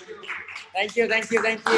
Yes, okay. Do we have any questions before I draw this correlation on all these economies on my very bad drawing there? Let me try to draw the bad drawing there. I'm going to draw on Zoom, okay? I have a very bad drawing down there. Okay, any questions from the floor and also from Zoom? Yes, ask, guys. You got to ask. Don't be shy, because if you shy and if you are caught at the wrong end of the market, you are going to be in big trouble. Now, the good thing is when I was busy making a lot of noise and sounding like a madman, asking people to sell shares in the market, it seems that a lot of my students were very clever. They sold. But they didn't tell anyone because they're shy. What like you follow this madman? Where is he going? So they sold. So I'm glad that I had several messages after I made, after the crash. I talked to them after the crash. Yeah, they said, they really sold. They said, thank you. Well, you are most welcome. Okay. They actually followed my advice. You see, if you follow my, say, even you don't like it, just listen to it, okay? Listen to it, do something. You don't have to hedge your entire position. I know it's hard, okay? It is very hard to hedge your entire position. I know that. But please protect yourself a little bit, okay? Is there still time? Yes, there's still time, Martini. I do not think that this is going to be a bungee jump. But I think you should start shifting assets very slowly into US dollar denominated things. That's what I think that you should do. And you can ask like people like in the new students like Melissa here since last month. Didn't I say that, start looking at US dollars? Yeah. Yeah. Yeah, in the bank, you can actually buy the currency in the bank, and I will also hedge some of my, not all, because all susah lah, all I will not have enough money, and then I have to spend everything in US dollar. Oh, no money, US dollar. That become very expensive for me, okay? But part of my reserves, yeah, I will definitely have in US dollars. I have dollars outside. I got dollars inside the country also. Not all again, but you guys need to really, let's protect ourselves from all of this. Okay, now let me draw here what I draw just now. In Forex. Okay, anything else before I do another ugly drawing here, because you guys didn't see my drawing on the chart there. It wasn't good. You didn't miss anything. Okay, let me describe it again. Then I'll describe the patterns on the market, and then let's see whether those stories really panned out. Of course they did. Of course they did. Okay. So again, you guys have to remember that we are very lucky. Okay, I'm very lucky. I'm very lucky. In fact, as I said, right, I'm not as good as the. If you compare me between 10 sifus, I'll probably be ranked number 8 or 9 or 10. Definitely not number 1. They know much more than me, but I know where to strike. I know where to strike. I know when to strike. And all I need is the right weapon to do it. That's all. Whereas other Saifus, they have all the weapons, and maybe some of them are better than mine, more sophisticated, but you don't know how to use it. Yeah, by striking everywhere. And then somehow friendly fire. Kena your own friend. No point. And we'll show you afterward how this works, okay? So again, we are at the very early stages. I'm glad my students listened to me. Now, truth be told, some of them made some of them made errors, okay? I mean, they were making errors. I said that this is a time when Forex becomes like crypto. We're going to show you afterward. And I want to tell you the story about some of them. Some of them make mistakes and they made money. So do you see? So the other point that I'm saying that if you are in the right direction, you will make money. You can be the dumbest investor in the world and you will still make money. Yes. So can we say that? I'm going to do that. I'm going to test the IQ of all my students. Too high. Because guys, if you think too much and don't take action, nothing's going to happen. Now I would, no, sorry. That was the past, right? Since we know there's a currency crisis, you will be poor. That's no fun. You'll be poor. If the ringgit depreciates to 6, you will be poor by 33%. How long will the ringgit, good question. How long will the ringgit remain down? Okay, I'm just going to tell you in terms of, bear market. Bear markets last for 2 years, 1.4 to 2 years. I would guess around there before there is a recovery. Okay. It goes to 6, but yeah, you're right. Things do not remain down forever, and we will recover back in 2 years. Because why? I tell you why. The US is borrowing too much. It cannot stand. Okay, it has to. The dollar just cannot stand on its own, although it's doing very well, but it cannot stand on that high mountain of debt. it has to break down somewhere, like in the 70s, okay? And that will happen too, I just don't know when. Of course, when that happens, you know, gold will also go up and all that. So gold is another good thing. Okay, any questions? Any questions from here? Well, here, it's so quiet, why are you scared? See, now got no comment. Takut. Now you scared lah. Good.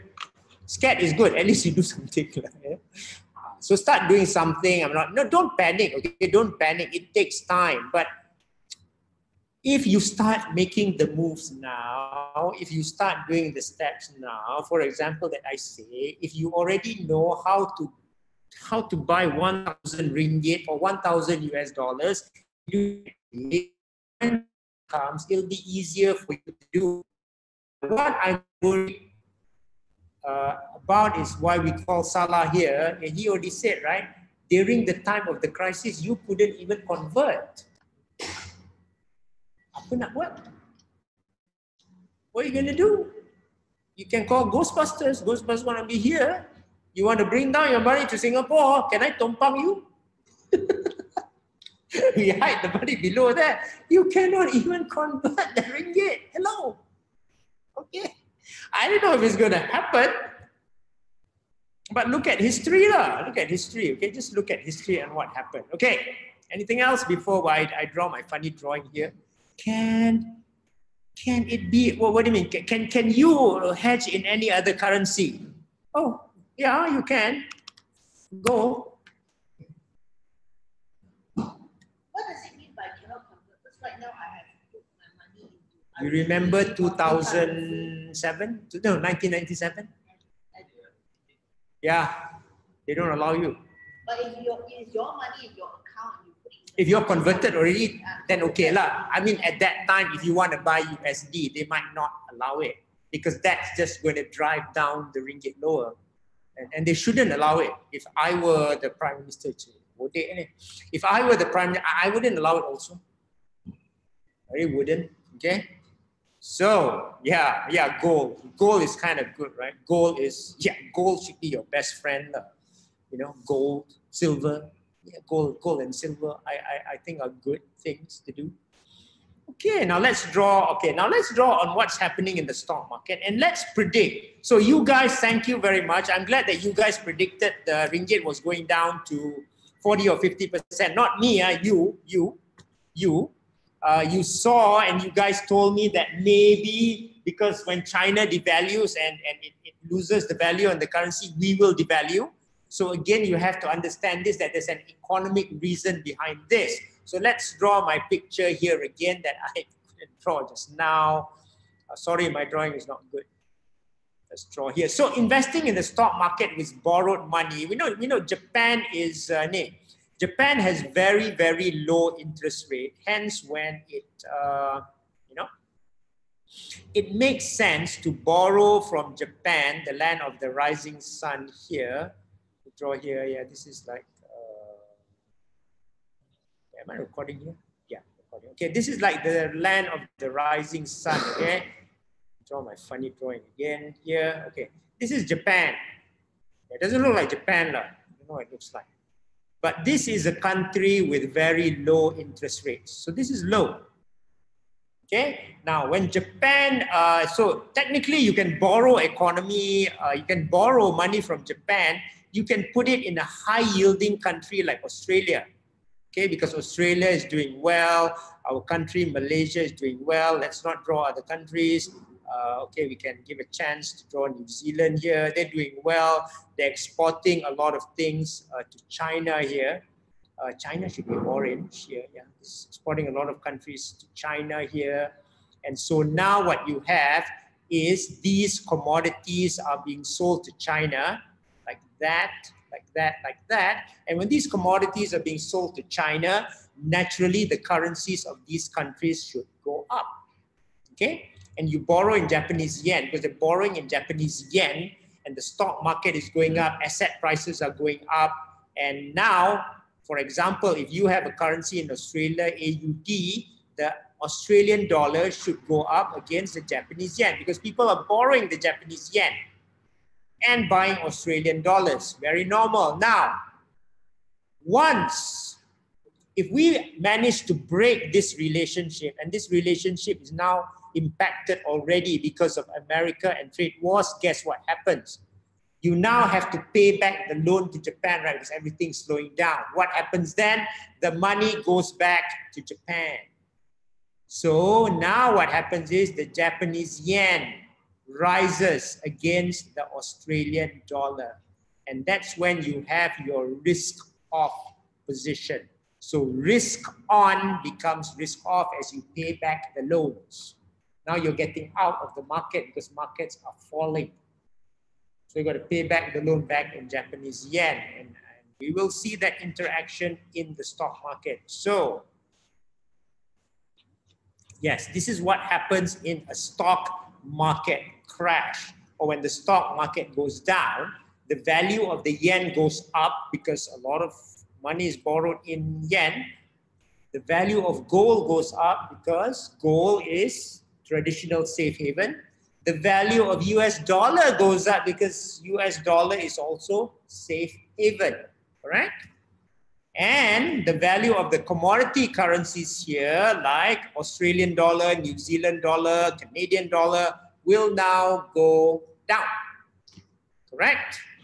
And the values of the emerging market currencies like Indonesia, Turkey, and Malaysia would also go down. I spared you guys Malaysia, okay, because I don't want to depress you people.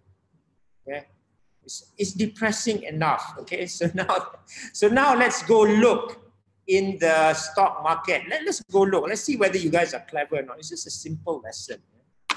Let's go see the stock market now. Share the screen.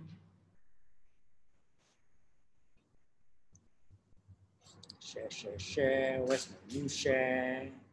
I'm going to share. No, I'm going to share. Yeah, I'm going to share Google Chrome now.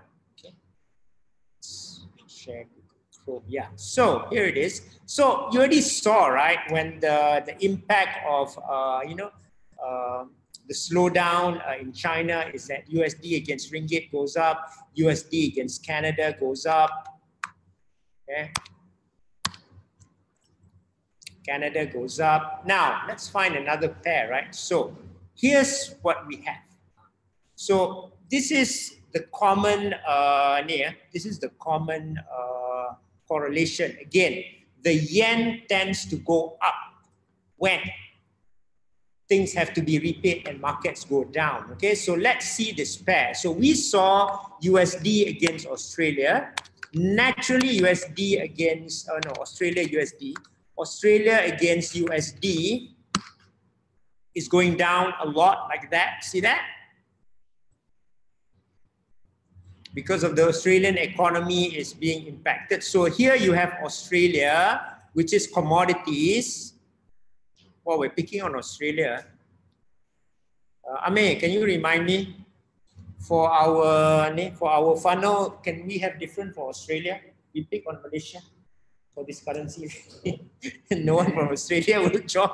Okay, so Australia is going down against US dollar. Now there's another pair, US dollar against yen. What do you think is happening to this? You think, see, if US dollar against yen, if the yen is going up, US dollar against yen is going down, right? Do you think this is happening? Since stock market is going down, right? So people have to repay back in yen. So technically speaking, US dollar against yen should go down. Is it? Oh, yes, it is. It started to go up, but then it went down again. Okay, so you see this. Let's clear this up. See that? There. This was day, right? You see that? When the market went down, right? When the markets go up, look what happens. It's going this way, it's going this way. Right? Now, let's see what do you think would happen to Australian against yen? So Australia against yen should also go down, right? Because yen is now strengthening. Did it do that? Yeah, I did. Look at that. So early in the year, the US dollar, the Australian dollar was already weakening. Then it went down really hard. Okay, this is against yen, okay? Because the struggles in the Australian economy with China, and of course, when the market tanks, it also tanks. Now, this is quite a sad story because, you know, when the market's up, it didn't really go up because of the Australian economy, the struggle in maintaining its exports to China and all that. But when it goes down, it really, really goes down. But these are nice moves, okay? These are huge, huge moves, okay? Just go down like that. And let's see. What do you think happened for New Zealand against yen? New Zealand, up or down? Up or down? New Zealand against yen? Down. Down, right? Down. See that? Not that down, but down lah, down. Still down. What do you think happened Canadian against yen?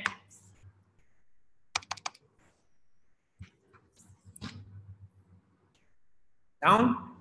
Down. See, when the stock market hit, everything goes down. See that? Same, right? All across the board.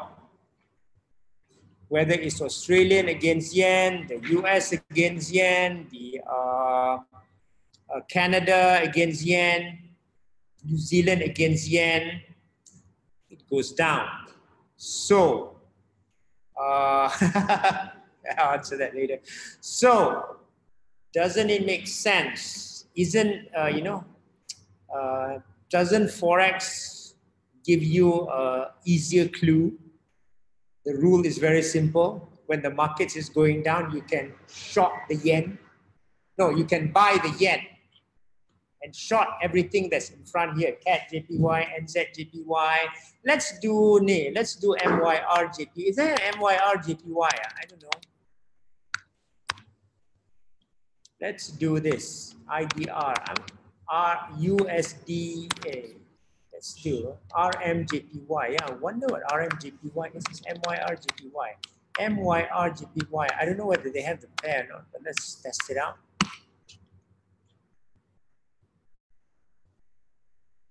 They might not have the pair in the correct format. Okay, let's do USD IDR. USD IDR is Indonesia, okay? Oops. That looks okay.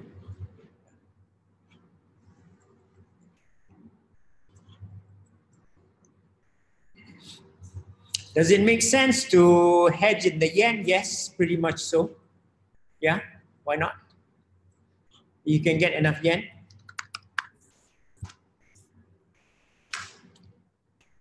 Let's go here. Yeah, I want to see. I don't want to see USD JPY. I want to see let's see the US dollar against other currencies like here. Let's see the US dollar against Indonesian rupiah, IDR. Oops. USD IDR.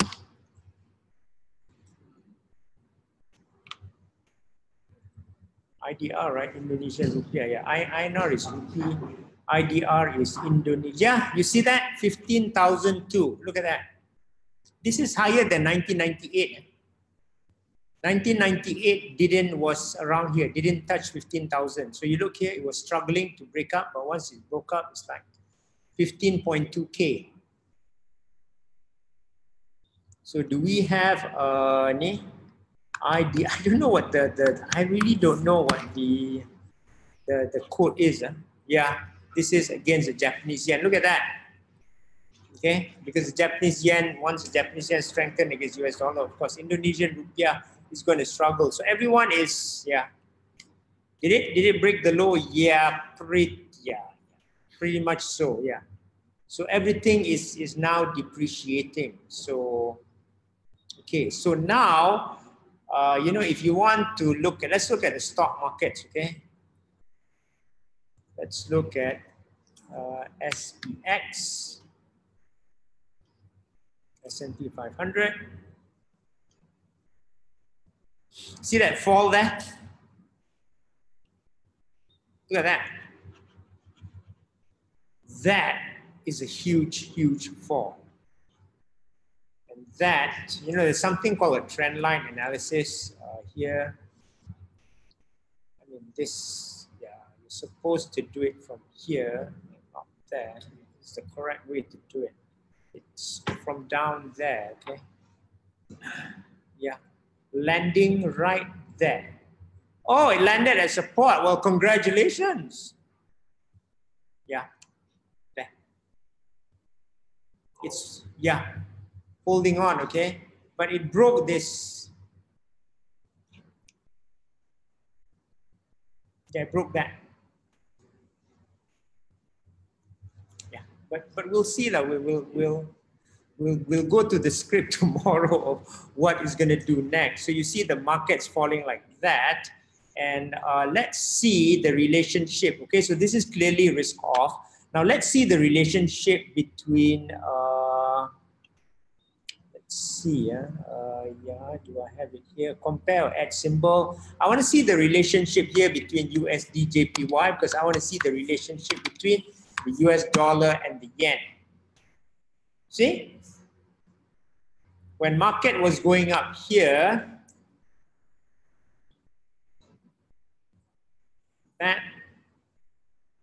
this was going up.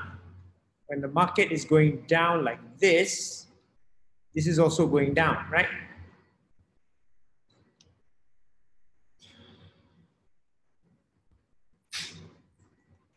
So pretty much so, the USD JPY is correlated to the markets. Now, isn't that easier? Now you can even play the markets using currencies. You can speculate on the markets using currencies rather than you being very, very defensive and very, very not knowing what to do when your shares go down. What you can do when the market starts to go down, what you need to do is what? All you need to do is sell USD JPY, okay, as one of the strategies to make money. Or anything like AUD JPY, CAD JPY, NZD JPY. I'm not sure about the emerging market economies because we've gone down a lot. We could go down some more, but yeah, and or we could recover against the yen. I'm not sure about that, but I know that against this major currency pairs, yes, this is what you need to do. And so now the equation becomes much easier for what if you knew that the markets were going to do like that? What do? Then becomes an easy, right? Then you do like that also. Okay? Because once the thing develops, you know, then you can see very, very huge falls. For example, this was a fall in, this was a very big fall. Now, this is a very scary chart. I'm going to show you some more scary charts from 2008 to show you what happened then, because the crisis now, our advisor has predicted will even be more worse than 2008, okay? It's going to be worse than 2008. So let's go and look at some very, very scary pictures from 2008. Let's go here. Okay, S&P 500. I'm going to go for week. Yeah, you don't need to understand the charts. I just need you to understand and look at the numbers so that when the thing happens, you know what to expect out of this, okay? Because it's going to be worse than 2008. We're going to have a very, very big and nasty surprise. So let's go to 2008 now. Let me get rid of this.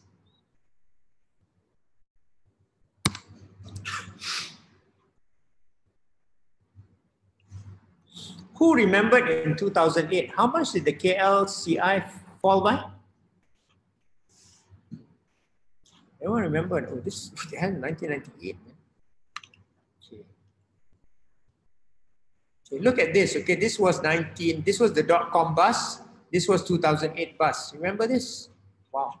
So from 2000 to 2008, they went nowhere. They went up and then went down. They went up and then went down again. Okay. So here in 2008, just look at this. This was about what? 1564. 1573 or whatever it is now. It can be too exact here. Okay. That is 15, yeah, I just go here 1562. Can someone calculate what this is?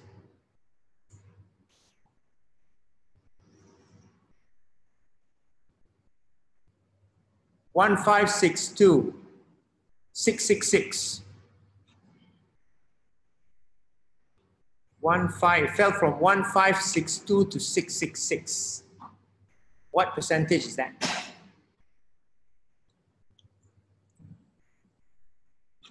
One 1562 to 666.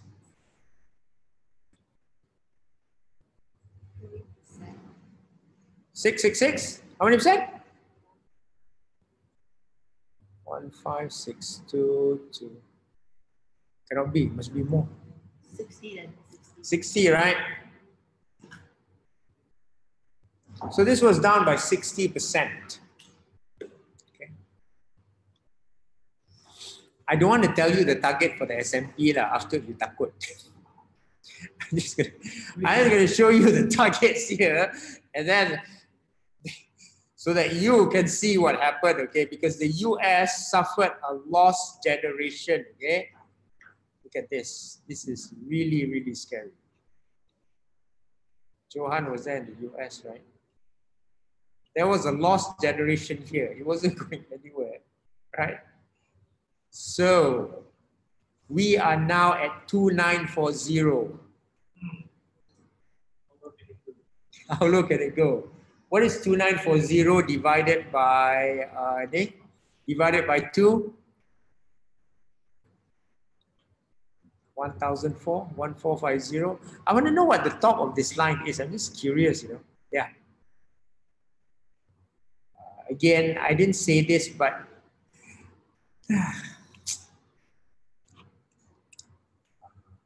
is it possible we fall until here if it's worse than 2008? Yes. Is it likely? I hope not. Am I going to be surprised if it goes down here? No, I'm not. If this is worse than 2008. Yeah. So be very, very careful.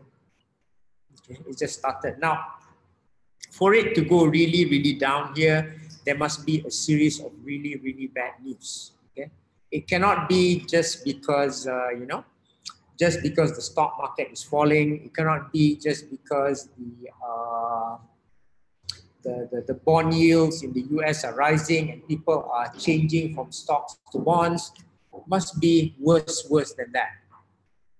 Okay, and it must really. But already we are seeing some signs of bad news, coming out from Europe and all the emerging markets. So again, I don't think we see the big picture. If you look at the picture now that, the information that we have, I tend to agree that it is just a correction. But if there are skeletons in the closet, and I think there are skeletons in the closet, when it comes, this thing will really, really go down, and you will suffer. So what you really want to do is basically try to trade something that goes down like this. And we want to see if the markets go down, does Forex really go down like this? So let's take a look. Because we want this kind of chart, man. Let's go take a look. So you see this is, see that?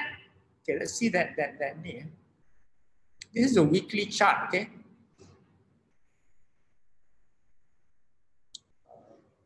Here. Look at the fall here. Look at that steep one. Isn't this nice? This is like 1, 2, yeah, this is like within a month. It fell from 1269 to what's this? 809, 852, 1269 to 852. Look at this fall. Look at this steep fall. Isn't this easy to trade? So what do you do if you find something like this?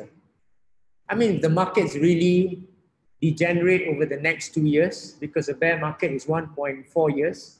So 1.4 years, and this bear market will probably be 2 years, and this is only 1 month one. What do you do for the next 2 years? 2 years, 1.5 years, 18 months. What do you do for the next 17 months to 24 months, to 23 months? Down, you short, right? Buy things that go down, that make money when it goes down. Okay, one way is the stock market, but I think that really the easiest instrument to do is Forex. So afterwards, we're going to look at some Forex pairs, and yeah, you're going to see things that are going to surprise you. Okay, and there's a lot of money to be made, and we'll also show you some early results from our students that even in this small move have made many times their money. So I'm not talking about investing for 10, 20%, 30%, 40%, 50%. I'm talking about 2, 3, 4, 5 times. Okay? The minimum you should make during the next year is 100%. That's it. If you do not make 100%, something is truly wrong with you. It does not make sense. Okay? Because you know why? You can just sleep today, buy something, just do the chart, just do a chart analysis that you buy something, you wake up 2 years later, or never mind, have an alarm clock and check every 1 year, check next year, and you'll be doing very, very well. Okay? Just don't overdo it. So let's see the first pair before we go into detail, okay? In Forex. Or let's go to our students. Okay, these guys, so these students were the first students who went into the market. I'm still doing the... Okay, this is a guy. Say titik-titik permulaan 2 tahun. So this guy is, yeah, this is Mr. Shahril Azmi here. Yeah, so his price was total of 200, right, USD? And he made 330. Yeah. So 200 times 2.5 times. Okay. This is an example of a trade that makes you money lah. Why is he? And he was trading a very sophisticated instrument. Under normal circumstances, he'd be killed, you know. But again, as I said, these are abnormal circumstances. If you have the right product with the right position, it will explode. Okay, and this is small, not yet. Okay, not yet. If you can, you know, to me, a decent amount to make money is about 5 to 10 times. But you know, this is good because this is a good start for them.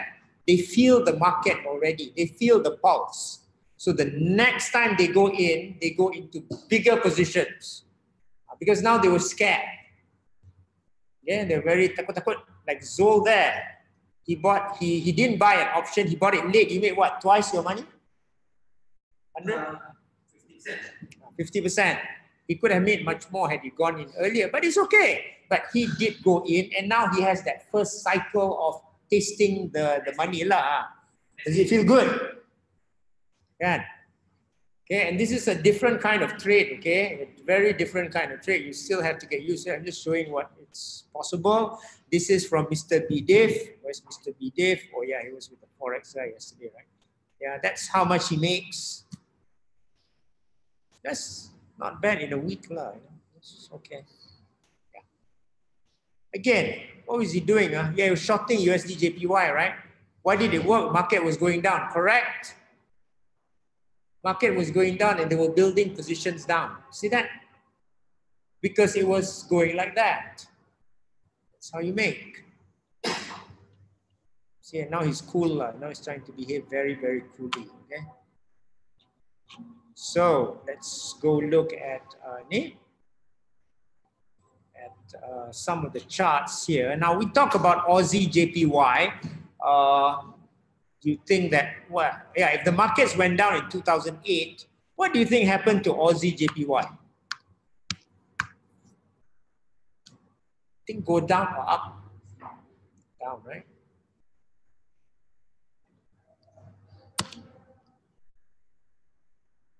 Okay, let's.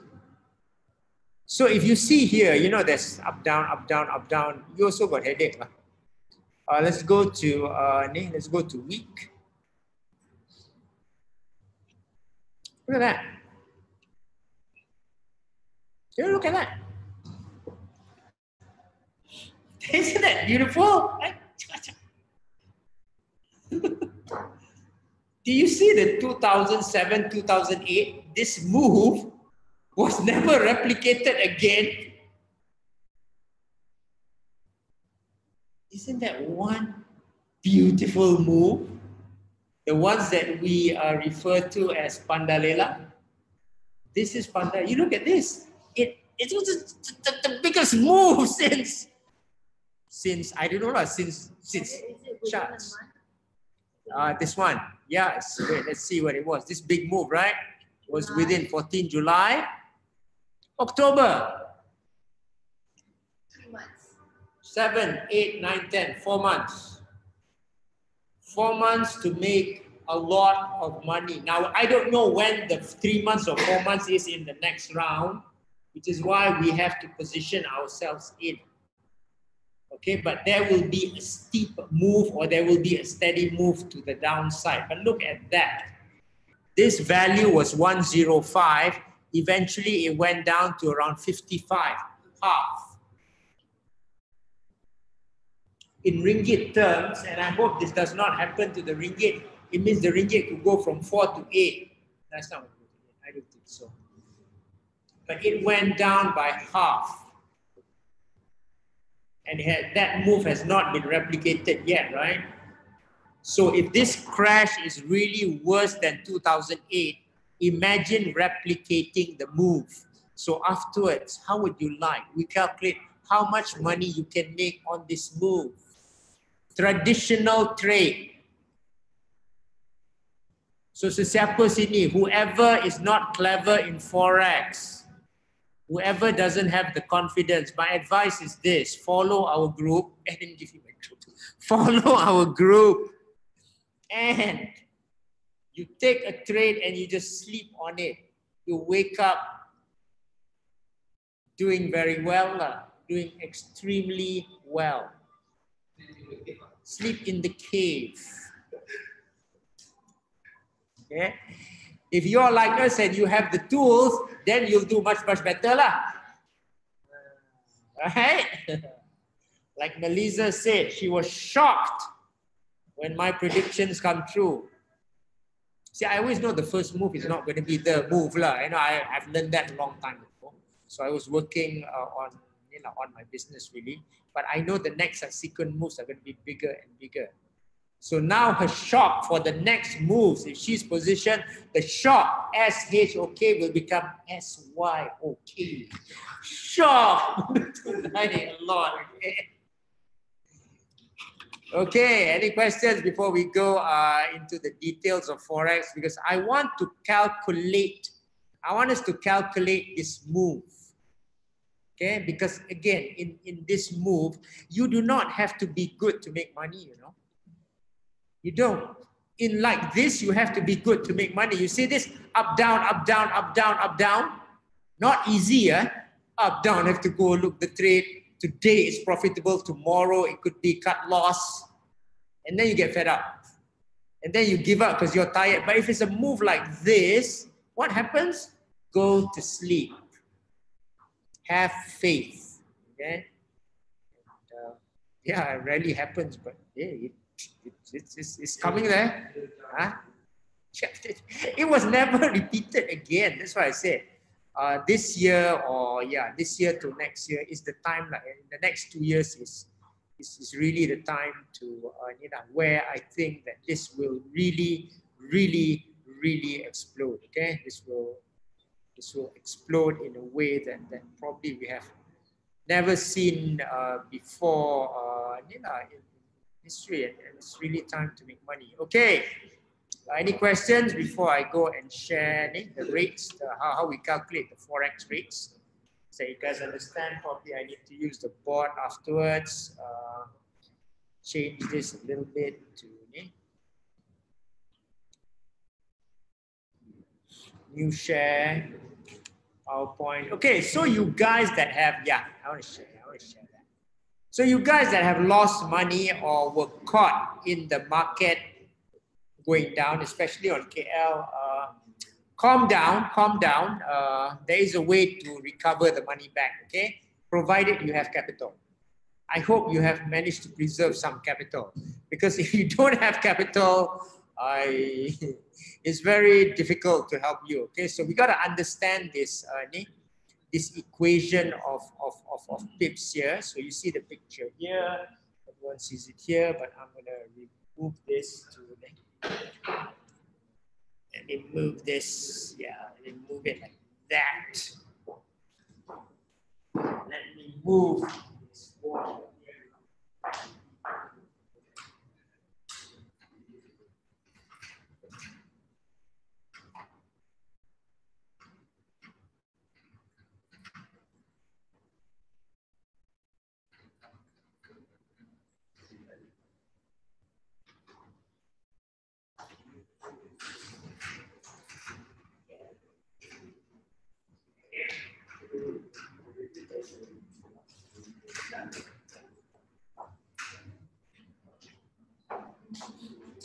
Okay.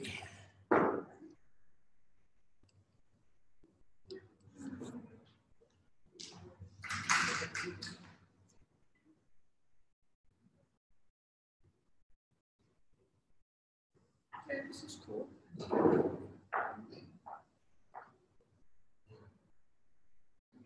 Okay, so when you talk about currencies, it's always about this thing called pips, P-I-P-S.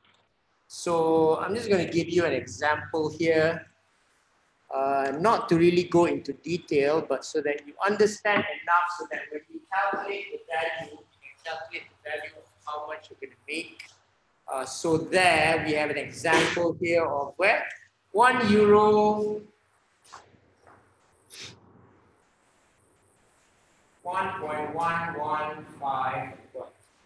1.1150 USD. Okay. What does this mean? 1.1150 USD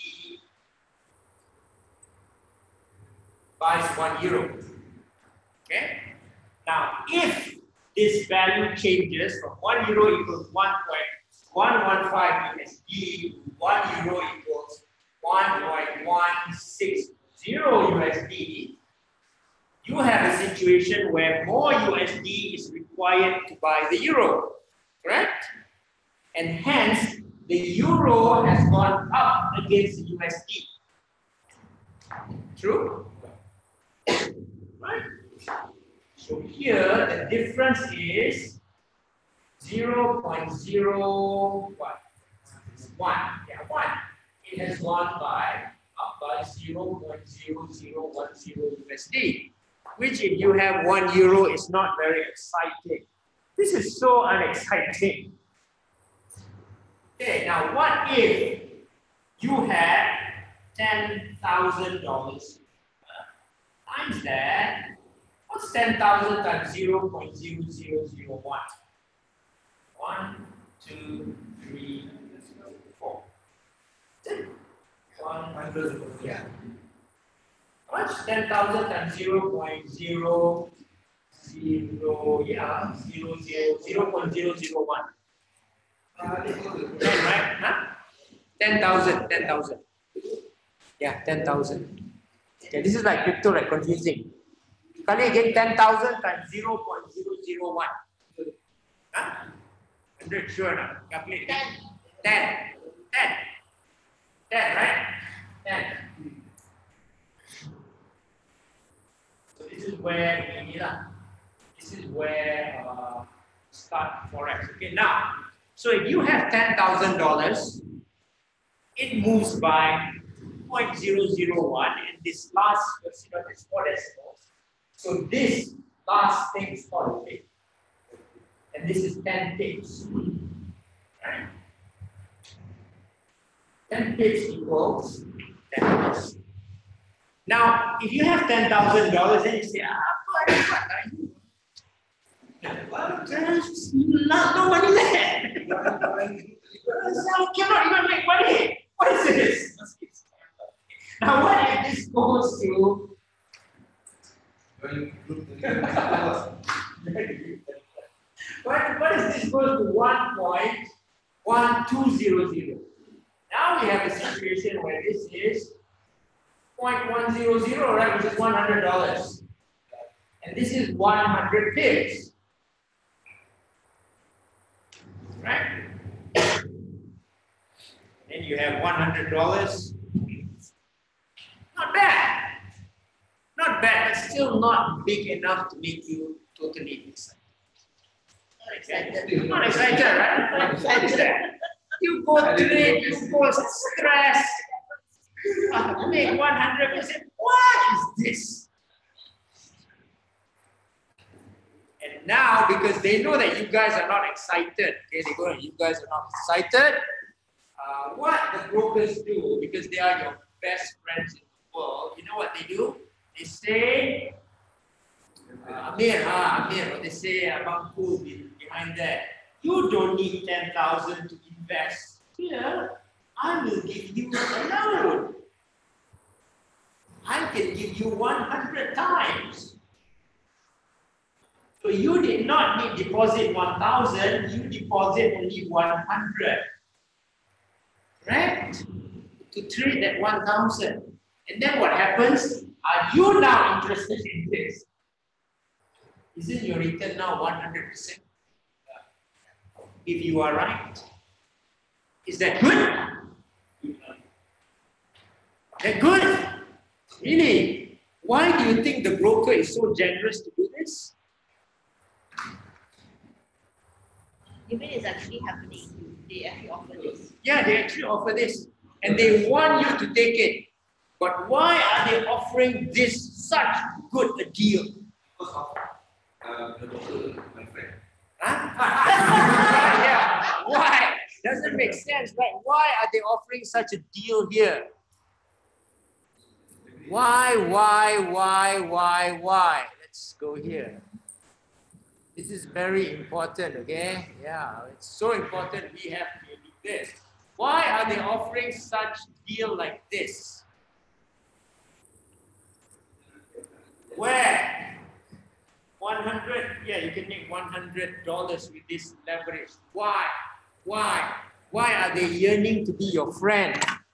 They will say, Ame, take this offer. I have good offer to you. They even call you. Why? Yeah, because you know why? They know, they have data on retail traders like you. They know, first they know you will take it because you're very greedy. Second, they know you will lose the money. But that's not it. Because they know by doing this, they got you to become a gambler. And you know what? When you are in the gambling mode, what do? You lose, you depot again. You lose, you depot again. You lose your depot again until your credit card maximizes. We call it kaki depo. Kaki depot, yeah. You depot and depot and depot until it's gone. And that's why, my friend, a lot of Forex traders cannot survive. How many people have you met, Johan? Live a long time that make money in Forex? Who? And you guys ask me why I make money in Forex. I tell you why I make money in Forex. It's not difficult. But the most difficult part is your own greediness. Okay, so that's why I say before, you see, I can teach you everything in the world. I can teach you the best methodology, but if you are greedy, you yourself are going to kill yourself, okay? seriously, you're going to kill yourself. So in this case, when you have $100, you know, you're not supposed to trade at 100 equal $1. Obviously, because you know they're going to give you a chance that they cut you off at $30. 30. No, it's not even 30, right? They cut you off here at $30. No, $3, because margin. Yeah, they want some money in your account just to insult you, 97% of your money is gone. The market's moving too fast. They cut you out before it's really gone. Now, let's do another example because I like the amount of 100,000. 100,000. If this were 100,000, 1/5 would be 1,000, right? And if it's speaking, and if the broker were to lend us 100, we can only put, we only put 1,000, right? So 1,000 into 1,000 pips. That is what you shall never do. Okay, because if I were playing this, how I do it. I say, Mr. Broker, thank you very much. I know you guys like me. Thank you, but no thank you. I don't trade this. I make sure that when I trade, I reduce it. I make sure that 100 pip is not 1,000. I make sure that this 100 pips equals 1,000. That means 1 pip is $10, right? This is really not good.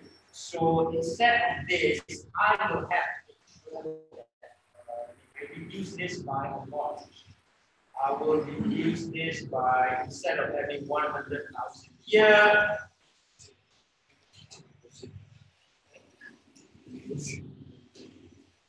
you don't take this. You only reduce it down. You say this is okay. I will depot 10,000. If I depot 10,000, right? This is 1,000, right?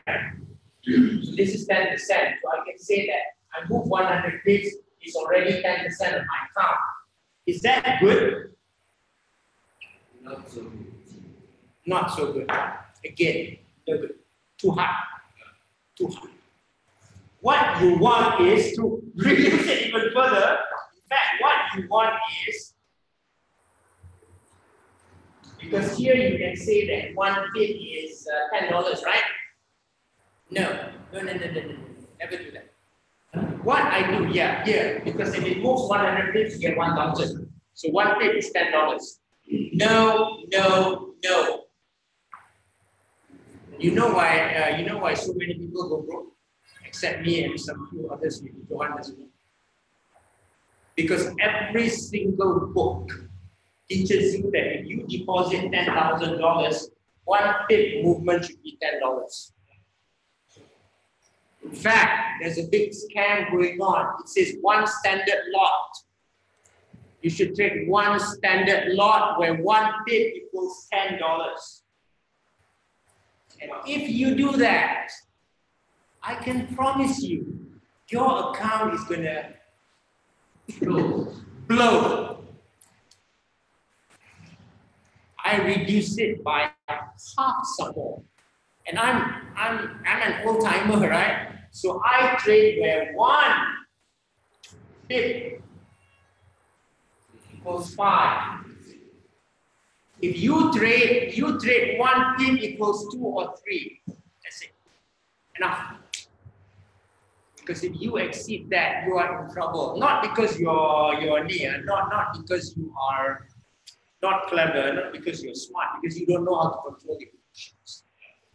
That's the hardest thing to do. So I even go 5. Even then, I'm quite worried. Now, don't worry about the sizing that we do. Just in your mind now, because you know a lot of books will say 1 pip is $10, right? We go 1 pip is 5. You can adjust to 3, but I'll do it 5. That's what I need. Okay, that's all you need to know for now. There's a lot of YouTube, but so don't listen to all the YouTube videos. Okay, just push it down by half. Because remember that all of this is This is a big stand to take your money away. Don't do that.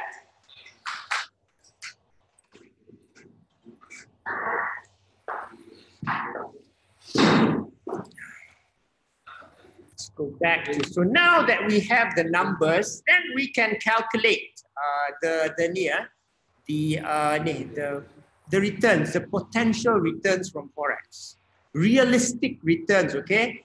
So never use 1 pip is equal whatever. So JPY is different. Okay, for JPY it's really in this format. It's 2 decimal points. So this is the pip. So if JPY, if this 1 USD, 1.119.2 JPY, if it moves to 119 JPY, it's 20 pips.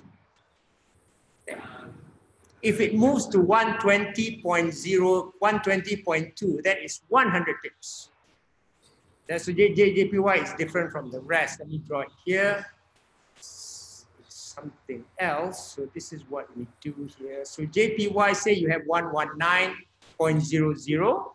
If it moves to 120, you have 1.00. This is equals to 100 pips. The value is in JPY, but never mind. For simplicity, just think of this as $1. Okay, if you have a currency pair, it's 11920, and then it moves to 119. This is 20 pips. Because we're going to go to JPY, right? See. Okay. Okay, now let's calculate. Now let's calculate the value of the money that you could have made just by trading this down move, okay? Let's see here. So let's calculate the number of pips. Just remember this equation. Don't ever forget this equation. Don't ever run from this equation, okay? Let's start with a capital of 10,000 US. And tomorrow when you come to class, yeah, I know Jet is excited.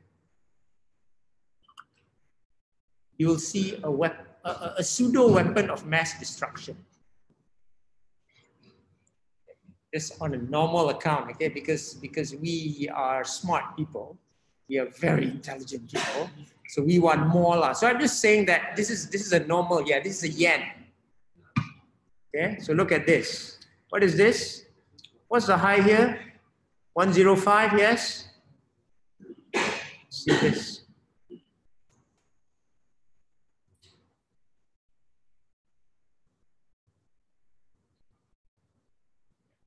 That's about 104.71. Okay, let's go to 104.71.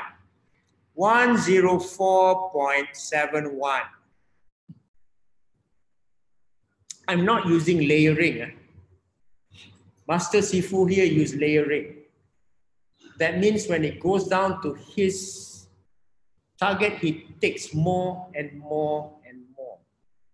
So I'm super conservative. Okay, there's no layers here. I know the layer thing, but I got bombed out in the layer thing last time. So I don't use layering anymore. You can use layering in this crisis. Yes, you can use layering. It wasn't the layering issue. It just, I was trading at a time when currencies were going like that, which is no good. But if you're going one way, yeah, then layering is good. So just conservative. If you had started at 104.71 here, and you ended here,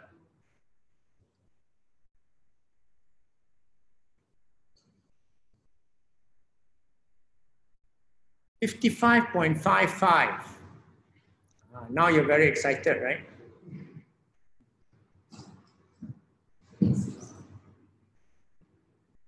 Okay, how many pips is this? 4 months. Huh? I'm not saying that it's going to be moved this big, but you should be able to make this much in a year easily. Because even though there's a lot of movements, okay, because there's a lot of, so this is just the most simplest strategy possible. And you will probably be able to hold trades because they can run for very long while making profit. So 104.71 minus 55.55. 40.84. This is equivalent to 4,084 pips. Okay. Now, 4,084 pips, had we gone to $5 a pip, how much profit would this be? Just rough. 4084 times 5. 20,000. 20,000. So with 10,000, this is your profit. Your 10,000 became 30,420. See that? Pure profit. 3 times, right? Your money grew 3 times. Conservative. That's all. So if you, yeah. So, yeah, if you're a trader, don't you agree that not making 100% is like sin? It is a sin. Go and ask for forgiveness. It is just a simple trade like this. So let's go into other pairs and see what you can get. Well, you want, of course, when you do this, you want the pair that moves the fastest and the wildest, okay? So let's listen, let's go back and let's try to see. Yeah. Yes, you put 10,000, yeah. No layering, super duper conservative. Like some people, when they go down, you know, because it went down so much, right? It went down by 4,000. Some people, when it goes down by 500 pip, you take more because you already have profit. You know, you can take the risk, then you take more, then you take more, then you take more. This is just straight. Go and put position and check once a month and later protect your position until you get, you know, until the trade clears. Okay, because it's just a straight line like that. Of course, in the middle here there will be fluctuation, but that's okay. That's okay. That's part of the thing. There are strategies to make sure that you don't get stopped out. But we just want to see the potential of making money in a crash. Okay, the potential of multiplying your money in an account. Okay, so that's one. Now the next one that I'm going to show you is this funny pair. Yeah, I didn't share this. I want to share this again. Yeah, sorry for that. Share, yeah. Here. Here. Sorry. Okay, so for here, you can see here, if it goes down like this is like 55. No, this is like 105 to 55. This is half. This is almost 4,000 pips, okay? 4,000 pips. 104 to, yeah, 104 to here. 104 here, yeah. This is like 104.47 to 55.56. Yeah, 104.47 to 55.56. 104.47 to 55.56. Let's do it again for the benefit of the guys on Zoom. 104.47 minus 55.56. 4891. Yeah, it's 4,000. 4891 is 4,891 pips times 5. Sorry, the amount changes a little bit. So 4,891 times 5 is, yeah, 24,455 profit from a base capital of from a base capital of 10,000. Okay, that's one pair. Okay. And of course, if you were running multiple accounts and multiple positions, then you would even make more. So your 10,000 here results in a profit of 24,455. Very conservative. Okay. Now, let's do another example. Now, of course, you're not going to catch all this. I agree that You will say, hey, we're not going to catch all this, agree. But you could have a layering strategy. When it goes down, you go more, right? So even if you don't catch this move, even if you catch half the move, you might still get 24,000. So going from a 10,000 account generating profit of 24,000 is definitely believable. It's achievable. Okay, it's really, really achievable. And our friend there has already achieved it. So, you know, this is one of the pair. Now, what if we go to a bigger pair? What if we go to a wilder pair like pound?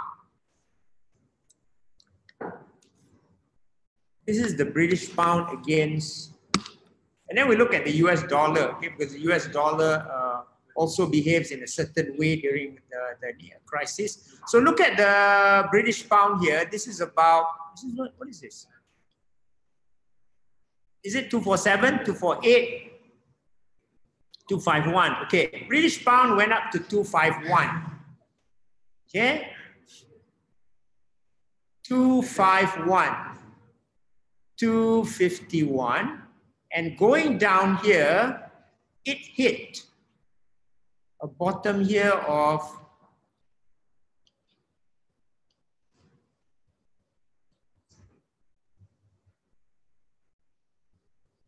what's the bottom that it hit here? See down here.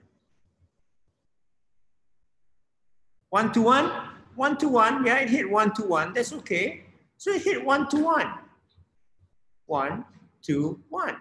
So 251 minus 121. Now this one I can do myself.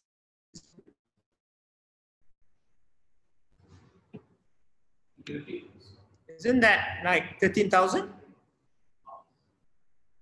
Correct? Yeah. From here, pips, yeah, total, but yeah, from this move to this move, yeah. Which one? Yeah, but let's look here. I want to look here. Sing. Yeah, let's yeah. Ah. I want to measure here. Yeah, measure here, up here. Oh, you draw on the side. Yeah. This is Zoom. Yeah, I'm using you Zoom. That's the problem.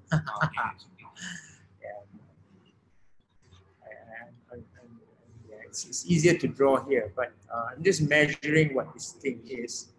So if I go here, it's like 217 to, okay, 217 to 121. Let's go 217 to 121. This is very big, okay? I'll see, because if it's big like this, I don't know whether you hold in this period. Let's go 217 to 121. Let's just take the move here. Take this move here, okay? We're going to take this move here. 217 to 121. This is 6. This is 9,600, right? What's 9,600 times $5?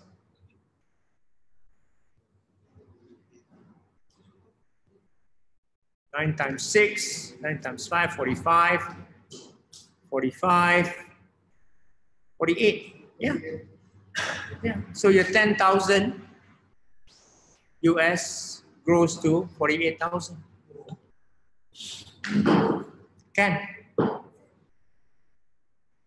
you catch all the move? Now, as I said, you might not catch all the move, but then you might add positions as it goes down. So you're going to catch a lot of pips again. So this is an example where 10,000 went to, this is insane, man, 58,000. Wow, it's almost 6 times. Yeah. Hmm? Oh, yeah. And this is a small position, right? But this one is like you have to put 10,000. Yeah, no, doesn't matter. You can put 5,000 or 1,000 or 100 US. Doesn't. I use 10,000 because I'm comfortable with, easy for me to think. If not, I lose my numbers.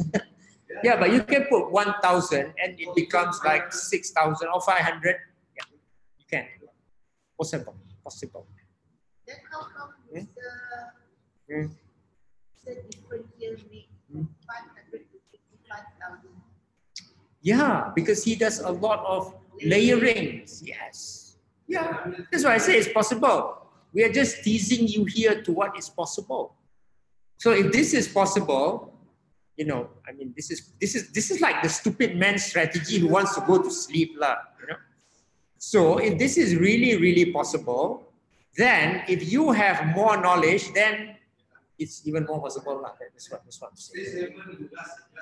Correct. Yeah. Yeah, when the market moves. Yeah. Yeah, because things just go explode in a certain way and you just make a lot of money. So this is the time when the Forex becomes like a crypto. Understand? Yeah. Correct. It hits. And this is when the time when you can make money. Now, having said that, let me remind you that if you make money during this time, you have to be modest like me. You have to say that, this is not because me, this is because of the market. Because you know why? Because if you say this is because of you, you will go back into the market and then you will lose when the market turns the other way around. Because you have no idea what made you money in the first place. So you have to understand what made you money in the first place to preserve that money and grow that money. Okay, and one of the secrets that I can tell you, and I think Melissa knows this because you knew me for very long, that I have to admit that last time when I made money in Forex, yes, I am skillful. Yes, I have all the skills, but without that girl as a guide, it would not have happened. Understand? I'm telling you all my personal stuff here. And what year did we break up? 2014. You remember that? I didn't trade a lot. Remember? Because I know my parameters. Understand?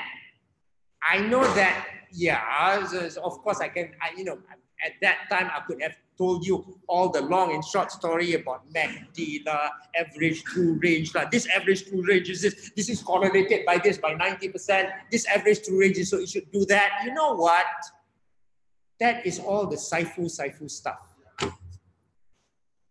I can be a Saifu, I probably would not have made money. It was because understanding how the market structure works and having privileged information that you can trade all this. And now we know we have privileged information that this crisis is going to escalate into something worse than 2008. And if it's something worse than 2008, you are probably going to have multiple of these moves. And this is when you can make the money. So if you can make the money conservatively, for sure, if you have a little bit more knowledge, you can make so much more.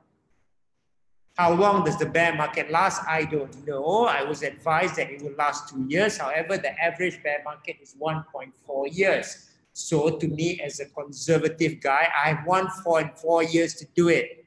How long is 1.4 years? 1.4 years is, calculate. Because I don't want to wait I don't want to wait 2 years or so, 500 days. Wait, 1.4 times 1.4 years. See, I cannot even calculate. I was too excited. 1.4 times 1.4 times 12, 16.8 months. Minus October, 15.8 months. Okay, I got 16 months. Okay. So this is the movement of against the yen, and those in near, Martini. If you see here, is yen a good hedge? Yeah, I guess so. Yes, it's definitely a hedge against this thing now. Now, let's see another one. You like to see gold, right? What happened to gold during the crisis?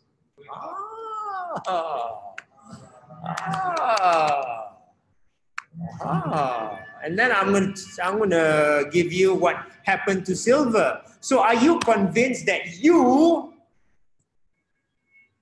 if I tell you where the goalposts are, Technically speaking, you could take a trade, go back to Miri, go around the world, come back after certain months, make money. Okay? During this time lah, during this time. Don't do it earlier. Don't do it in 2022. Then you say Sensei is a scammer. Yes, I agree. Okay, the strategies that I'm teaching you is not going to work all the time. As I said, I am a situational trader. I trade for the big money when the time is right. You guys know that I used to teach crypto, for ICOs and trading. I don't teach that anymore. I teach only free tokens. Because I know you can make money. It's within your control. If trading crypto or ICOs is not within your control, I don't like it. Okay? I like things to be within my control. And this is pretty much my control. I'm a control freak. Which is why, I'm still single. Because I like to control. See, you need in investment, if you do not know what's happening, if you're guessing, my advice is chill and get out of the market and rest. Because from the time from 2014, and I got out at the right time, from 2014 that I got out, I chilled until 2016. Then I got back in, then it was a struggle to get back, but now okay, I don't. See, I'm not, because why can I do this? If you want to go, I realize who I am. I can lie to you and say I'm a Saifu or whatever, but because I'm a trader, if my account is suffering, for what? Why do you want to do that? It's not worth it. First you lie to people, and then your account is suffering. So that's not good. So you smile also, you're like, inside you're hiding your tears, man. You don't want to do that. You want to trade to make money, okay? Okay, let's see gold. You like gold, right? Just like gold. So let's see gold. Yeah, look at this. Now let's see what happened to gold during the financial crisis. It went up to an all-time high. This was an all-time high at that time, 1,000. See that? Went up from here like 500 to 1,000, and then from 1,000 it fell 687. So remember, in 2008, gold went up and then fell down. And then from 700, from here, 692, it went to 1913. 1913. 692 went, what, 1913. Went like, how many times is that? 1913, 692. That is almost 3 times. 1913 minus 692. Okay, this is 1221, right? It's $1,221 dollars here. Okay. And okay, $1,221, yeah. 1913 times divide by 692, 2.76 times, okay? That's okay. Now, if you were trading this in a normal Forex account, again, your 10,000, okay? And let's just say you were trading like one, yeah, like it's called a pip also, whatever. It's called a pip also. If you were trading one pip, because you are, I taught you very well, and you just go $30, right? You just go 30. That means $1 movement is $30 on your side. How much will you make? 36,000. Yeah, not bad. 36,000. 36,630. Look at that move. A certain time. Yeah. Around that. So here your 10,000 became almost 50,000. Slightly longer, slightly longer than the usual part. But I think that if you are trading gold, you should trade gold. No, not trade gold. Don't trade gold. You should hoard gold for the longer term. Not necessary to trade and speculate on gold. Okay. So that's still these are very these are very volatile times, and yeah, this is what you can get. Okay, any questions? Any questions? Any questions? You guys want to see USD now? USD, just to show you that USD goes up during times of problems. That USD is definite safe haven. You just go here.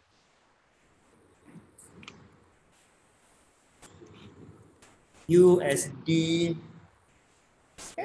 no, Euro USD, like Euro against USD. Let's see what happened in 1998.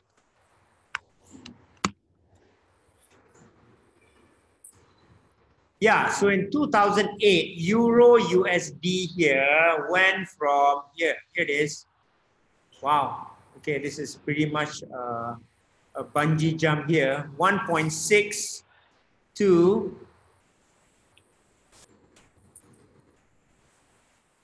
1.6 to 1.25, okay?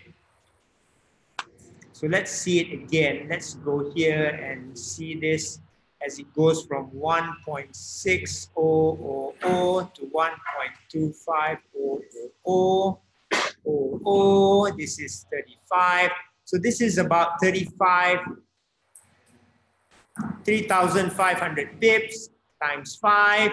So if you're playing USD, I'm just showing you, Nila, if you're playing USD versus the yen, let's see.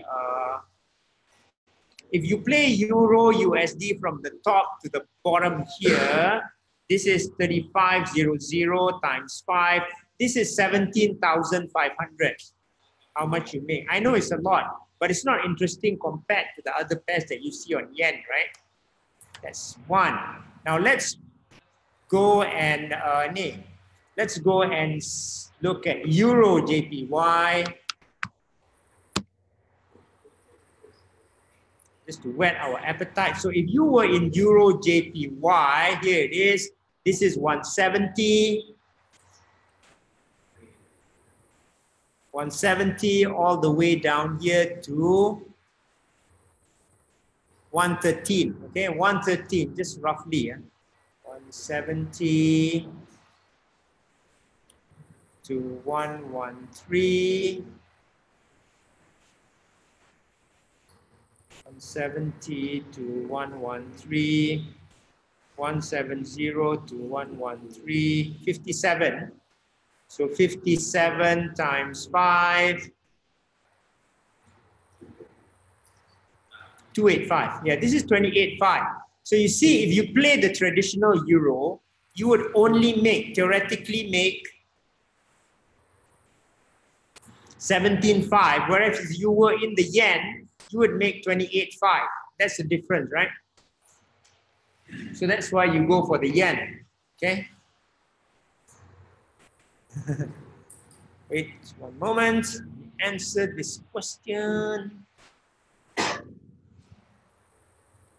Has to do with gold. Yo, good. USD is priced in gold. So when gold goes up, USD goes down.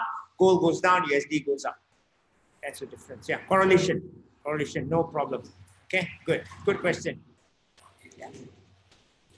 So you see where the yen comes in. So just by, but even if you look at all these pairs, don't you see the same story? Like across the board, you know, like, isn't this marvelous that across the board, that it's going just one direction across the board? Summer. It's the same. So basically for currency, Yeah. you can buy the direction. Yes. Yes, you can buy going down, you can buy going up. Right. But because the way this is structured, we buy going down lah. Because euro against yen. It's not yen against euro. If yen against euro, we would buy going up, right?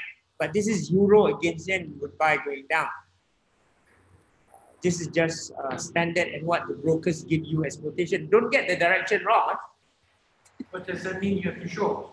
Yes, you have. See, in Forex, that's a good question. In Forex, shorting is not shorting.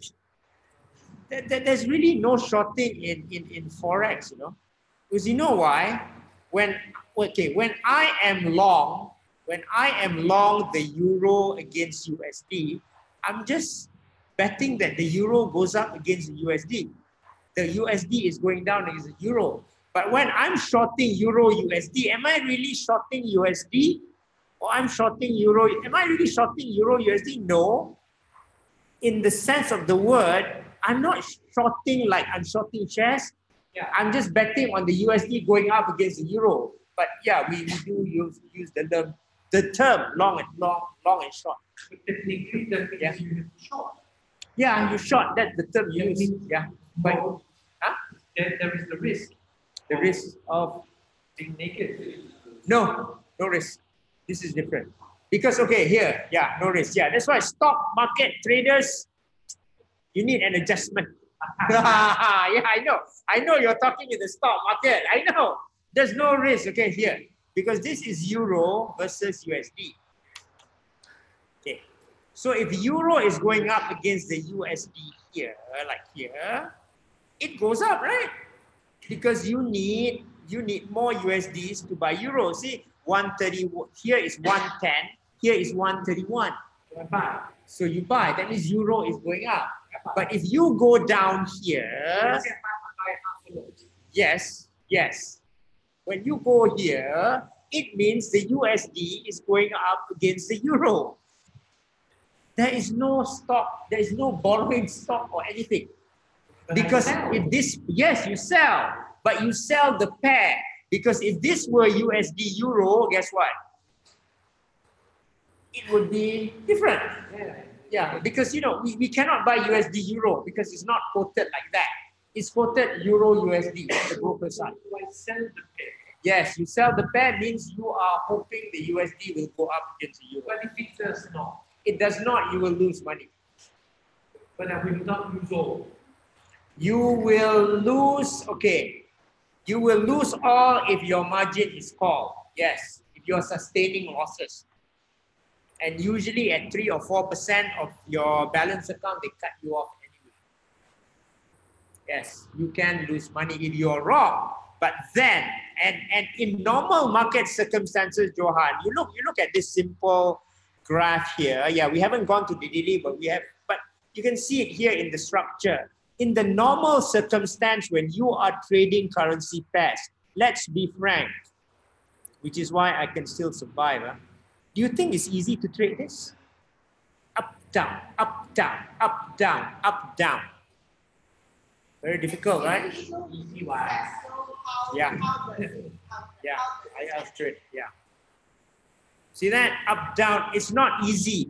Even when it goes here, do you see this? It goes like that. Okay. Now when it goes here, it's easier. But the one thing you do not want to do here is try to go against the trend. I know there are a lot of counter trend traders. You guys are kamikaze.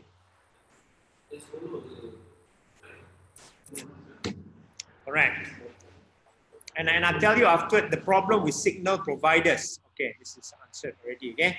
The problem with signal providers, why a lot of signal providers get it wrong, counter trend. No, he's okay. He's right. He is always right. Only Mr. B. Div is correct from our group, yeah? Because he doesn't fool around. But I see a lot of signal providers always trying to catch counter trend because, yeah, it's kind of easy to catch. But, if the market is going one way, you are going against a trend that's going to run you down. And you will die very, very quickly. Okay? So let's go here. Okay, anything else before we go? Yeah, let's see how this is done within my Saxo account. Saxotrader.com.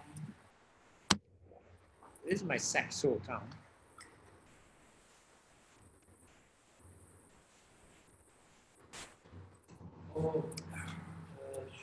because still in for Still in which mode? the Zoom. You don't see the. Oh, okay. I can't see. Yeah, Google Chrome. I mean Google Chrome.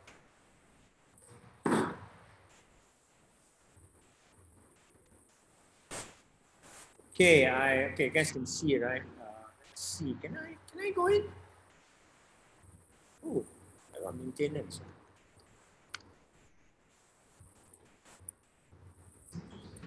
My auction account is under maintenance. They're getting ready for Monday. They're getting ready for Monday, right? So let's go in. Yeah, I know I cannot trade lah, but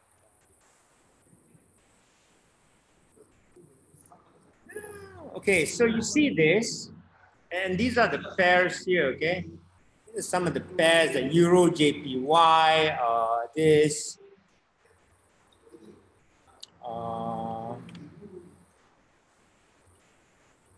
Euro, okay, let's go to Euro USD. You see, okay, here, if you are buying Euro USD, you just click buy. See that? If you are selling Euro USD, you just click sell. That's all. Okay. Now here's the other thing. If you see the lot size here is 50,000, that means one pip is $5. See that? If it's 100,000 dollars, am I allowed to trade this? Of course, because that's how much I have in the account. But even then, if I'm not sure, I go 50,000. It's the $5. Yeah, $5 per pip. Yeah, correct. I always bring it down. If I'm confident, I go 100. Okay, so let's say now I'm looking at Euro USD and I'm just buying it at this price now, 115.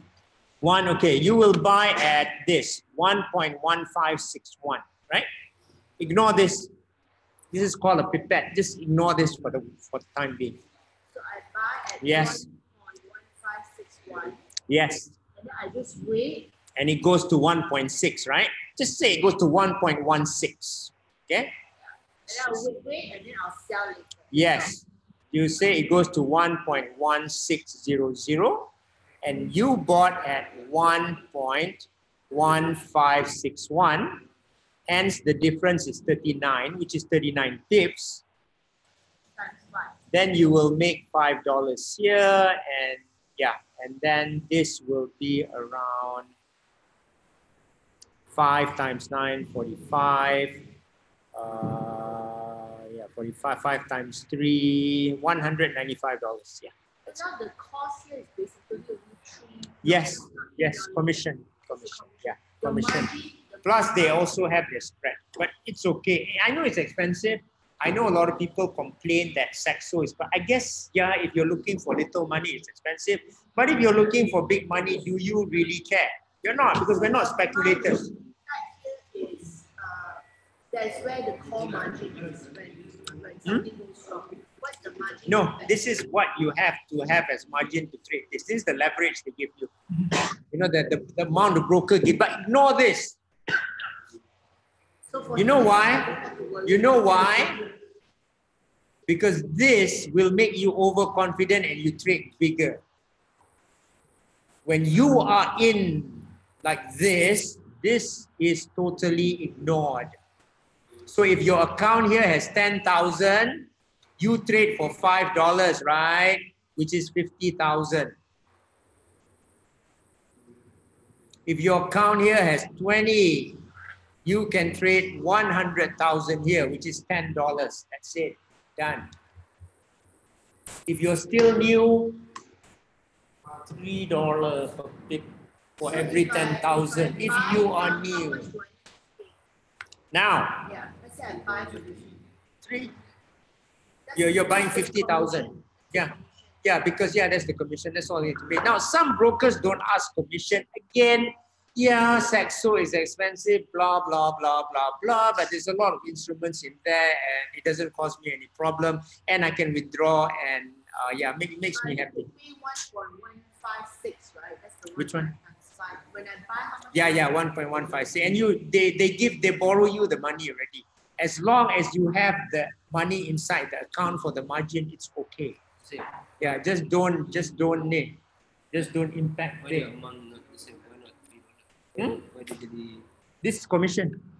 A lot of brokers don't take commission. Yeah, a lot of brokers don't take commission. Correct.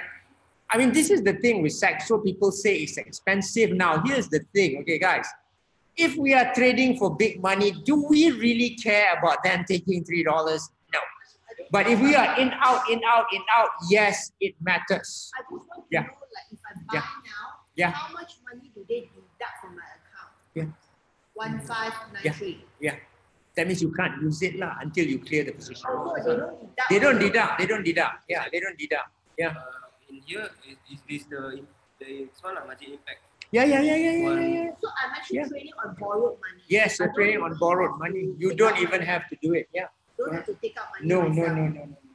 Until I sell, right? So I buy now and then I sell later at whatever time. Correct. See, the problem with a lot of people, they're going into big positions. Okay, like this. Yes, What's the big Yeah. But now because I want to buy down, so how do I Look at this. indicate that I want to buy down? If I go 1 million, look, I have 31,000 there. It's not enough, right? If 100,000 here, 100,000, that means here, 1 pip is $10. If I have 19K, don't you think that it's going to take a long time? A lot of losses for me to lose my money. If I have like 500, so 100K is $10. Now, if I go here 500K, guess what? One movement here is like $50, correct?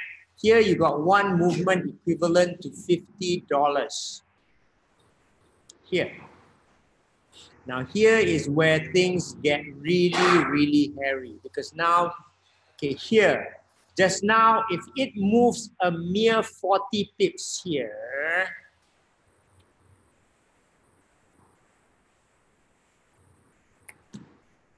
you would have 2,000, right? You're rich, right? Okay, fine. Now, what if the euro moves 100 pips? Or the euro moves 200 pips in a day? Or the euro moves 300 pips? It can happen during a crash like this. And during these fast moves, you can easily be wiped out because you're panicking. Here, if you're in the right move, you lose you make 2,000. But what if you were wrong? Because when you put this, you always have to protect your position. Okay, a normal position that's very bad, normally you would put like a 30 to 40 pip stop loss where you take profit. So imagine, if you are wrong, you are going to lose 2,000. How long will you survive? With a 20,000, not long. Because your that's not good, right? And what if the market really moves against you suddenly? You are so dead. You can't even react. I think before even this, right? Yeah. I don't understand here. How am I buying down? It doesn't know that I'm buying. Yes, you can. You sell. Sell. You sell. Sell is buying down. Yeah, Oh. sell. Yeah, sell is So buying when I down. come in, I do a sell. Yeah, Sell is buying down. correct. It's a simple example. Yeah. Maintenance margin. Huh? Initial margin. What's your size here? I just try to simulate whatever figure you. Initial margin. Oh, that means if anything happens, you better have that 9,000 ready. That's why I say don't go to big amounts.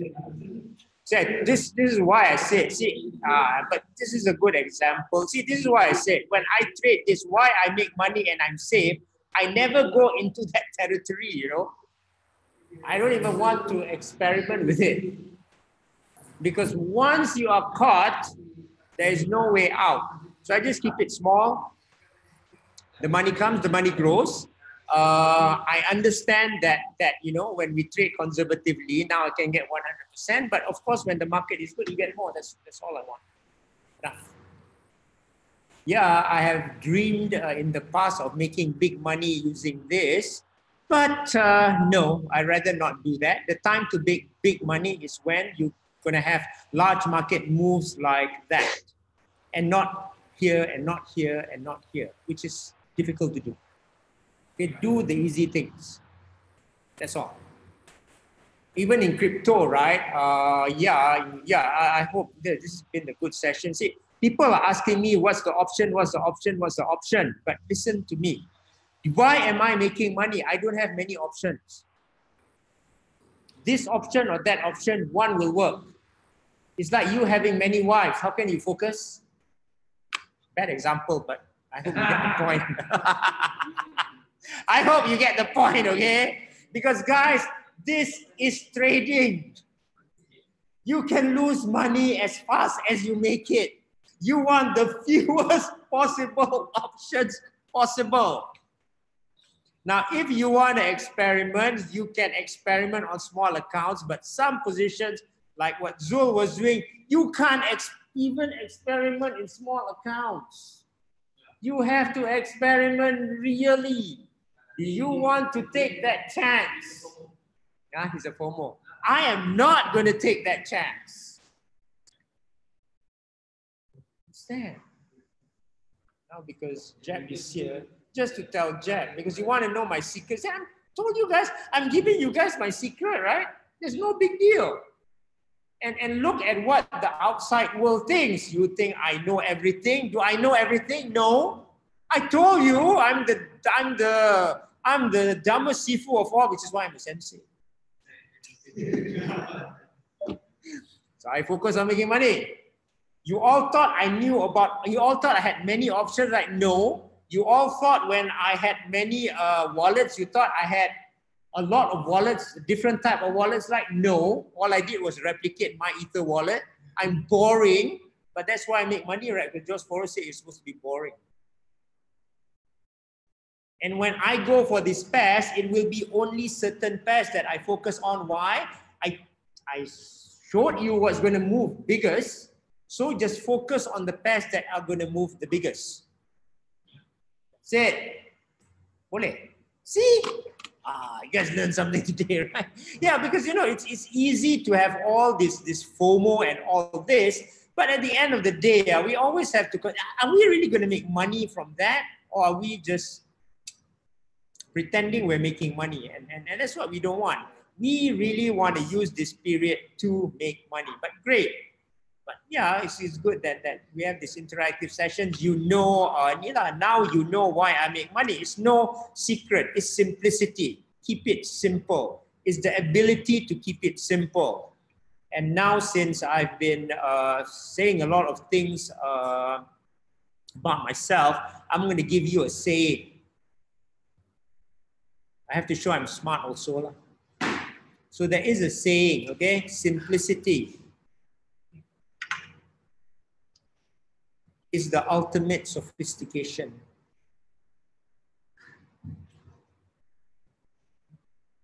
If you can simplify things, you know, sometimes when we do so many things, sophistication, yeah, you can. Yeah.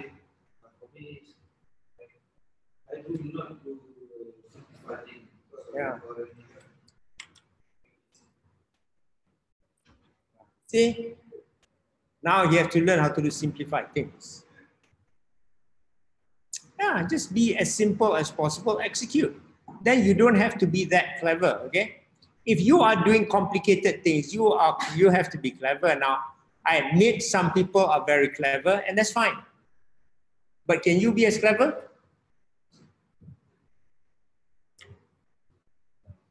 And don't be clever. Just trade the simple things. And if you see a big move like this, or you know, S&P 500, you're going down like this, then follow. Your chances of making money are higher. Okay? Which one will go down faster, S&P okay. or Dow? I would say NASDAQ, because it's technology. Yeah. because it's gone NASDAQ. Yeah. Usually technology.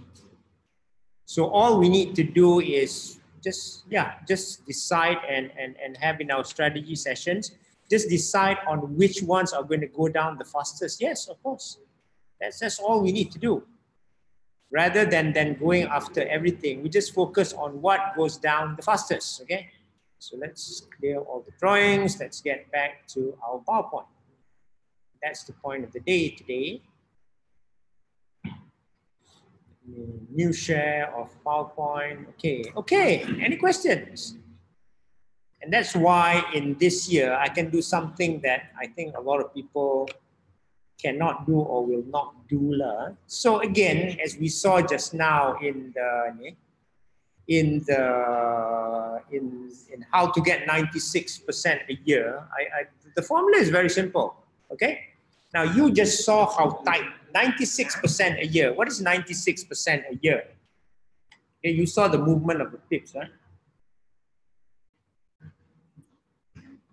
Yeah.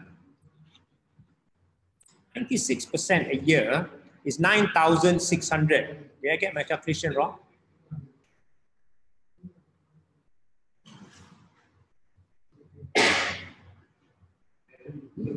$9,600 times 5.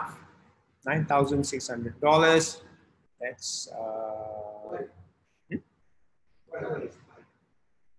$5 per pip. Meaning that Yeah. if I put in 100,000, I get almost 200,000 the next. 96%. You put in 10,000, you get $9,600, right? $9,600. Okay. Let's go 9,600. Let's divide it by 12.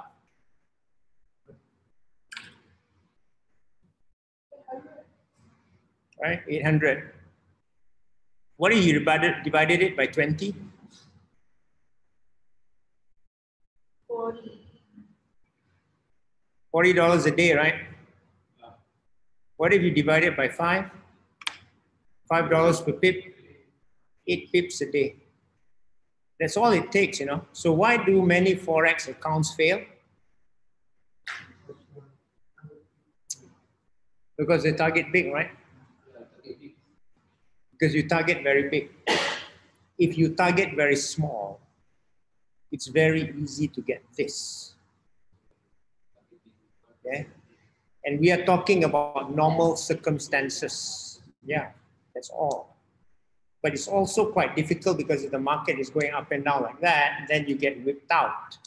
And then your emotion comes into play, and then you run negative, and in the process of trying to get back to positive, you fail.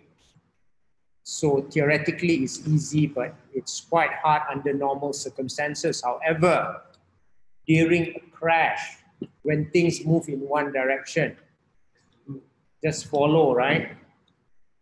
If you can get 2-3 times by conservative strategy, then getting 96% a year is quite easy. True? That's a fact. But when you want to do that, then you have to ask yourself the question. Okay, because when all the markets are going down like this, right? When all the markets are going down and down and down and down, you know it moves more. What if you know the market move? You know what? All the stock markets are going to go down, right? You saw it. Oh, Japan, Hong Kong, Germany, UK, whatever, everything else, everything basically is really going to go down. And you saw how the yen pairs reacted, right? Aussie JPY, USD JPY, whatever yen against JPY reacted, same way. Is it that difficult? No. So now you should be able to make that. I mean, if you were if you were an amateur, of course, a professional, and in normal circumstances, it's quite difficult to get 100 a year. Normally, they get about 25 to 30. 60 is good. 60 is super good. Okay, mine is about 96. Because I said in the advertisement, 96 is 96.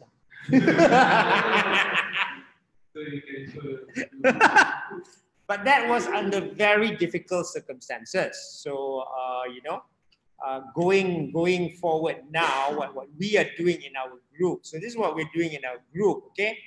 I told you guys, right, how to get 96% a year in your underwear without doing anything is very easy. So here is Wayne. We are developing, we're giving him input for the Forex artificial intelligence system. We're trying it out. Give us probably another 1 month to do it because I really have to do this in detail. But once that are ready, we will have a lot of auto trades running. Okay, and in fact, we're working with Wayne, who's the who owns the company. So this is not about us using a system. Okay, itu other saifus can do, right? Because there are IBs to this, yes, and then the sales representative come and call you. Oh, I have my salesman here. Can you come and see me? Because I get those calls. Oh, Shukri, can you be my IB? I want you to. Then you offer this to your student. You get commission. Yeah, right? Because now he's famous. We don't do that. A sensei doesn't do that. A sensei say, you own the company? Are you own? We can talk. You don't want to talk. Wow. Because we are not commission agents. Listen, I am not a commission agent for anyone. I make money trading. If it's good, I use. If it's no good, I don't use. You know? If you want me to improve the system, I work with you. And not you. I want to work with the owner so I get the commitment. We're not going anywhere. But some of these IBs very, very clever. They send beautiful girl to see you. But lucky I'm so busy, I don't have time. Okay? See, so that's what I do. So that's what we're going to do. We're going to set up this map, and this will allow our students to copy us. How is this copy being done? I will describe to you how this copy is being done. This is what the difference is. So here we are. I kind of like this drawing, you know. Here we are, okay? This is Mr. Wayne. This is Johan. Okay, so we are working now. Because he's taking the picture. So if I can do it without a ma'am on my brain in very, very tough market conditions, 96% a year, what do you think I would make with an automated system? 100? 200? 300? 240. 240, yeah, but for the purposes of advertising or whatever, I only say 96, because I know whatever happens, I would get 96, okay? So, definitely we're going to get more. So in a MAM, this is what happens. So this is the engine. So here, we run the system here. What happens is this, you are here. You open your account with the broker. Once you open your account with the broker, there is something called an agreement here signed, POA, okay? POA is power of attorney. Only after that agreement is signed, then what happens is here, or here, whatever we trade here will be reflected in your account. See? Here we run with the help of a machine. Okay, we run the help with a machine because even for me, trading Forex manually is very, very tiring. Okay, so sometimes here I will do some manual trades or solar for my other accounts, but even based on what we get on this AI, but the AI is practically automated. Okay, so it goes in, out, in, out, in, out to make the targets, and that's why you will get the amount of 96% a year and beyond easily. Okay? When are you going to start this? mid-November. I hope to start by early November, but you know, we still have a lot of tests to run. So we've met Wayne, we're starting to go to strategy, starting this week. We are, what we're gonna do is we're gonna have sessions to plan the trading strategies and all that. So Wayne is is a big expert in Forex. He's been in Forex since the 1980s. And even then, you know, so he's a long timer in Forex. And one of the things that he said, you know, during our meeting here, which is just in PNB in front there, is that yes, the times now are different. It comes every 10 years. Now, what you need is to have faith that this trade can really, really run. Because if before you have faith, you know what? The Forex comes back and kills you. You know, the things goes back and you know, your profit turns into loss because it goes like that. But if it goes in a one-way direction, you have to have faith to hold as long as possible. Because before this, it was very hard to hold for a very long time in Forex. Now it's going to be easy. Okay? But this is only, Nila, this is basically only available to students. We are still, Nila, we are coming up with the price, okay? We haven't decided on the final price yet. Yeah, we're still testing. So, we just want to ask you, no, we have our old price already, but we just want to ask you for new students, the ones that have gone in, because Jeb went in very early. When Jeb went in, we kind of didn't have this, but now that we have this, what is a fair price for us to teach you something like this? Because when you have this, okay, knowing that if you pay X, your money is going to be covered in 1 year. Okay, say it costs like 5,000, whatever, I'm not saying it's 5,000. If you have another 5,000, you know you will get that 5,000 back in a year. So your fees are covered, maybe even more. So that will allow you to focus on trades that can go 10 times, 20 times, 30 times, 40 times, 50 times. We use options for that. Okay, we use options on S&P 500, and we also use options on other instruments. We also use currency options. Those will drive your trades higher, but those are your personal trades. So why am I doing this? Like Melissa was asking about her, how do I trade this? Because we want you to remove the burden there. We want to remove the burden of trading like this from you so that you focus on the big ones. Yeah. But you have to find the capital. But if you focus on the big ones, you don't need a lot of capital also. You understand, right? Because if you have the money, we can cover the money already in 1 year because this machine is going to run it. And you know that 96%, we can just get it. It's no issue. So essentially, if you pump 200,000 in, every month you get about 16,000. About that, yeah, average or more, yeah, or more. Yeah, and we also have not come out with the Nila because we also have to see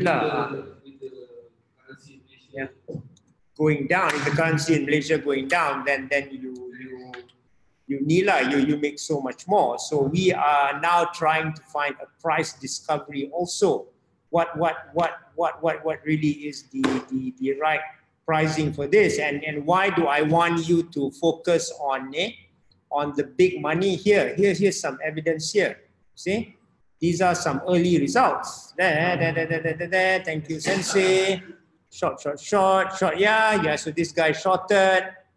This guy, 2x. He actually came out with 3x. Okay, and look, what did he say?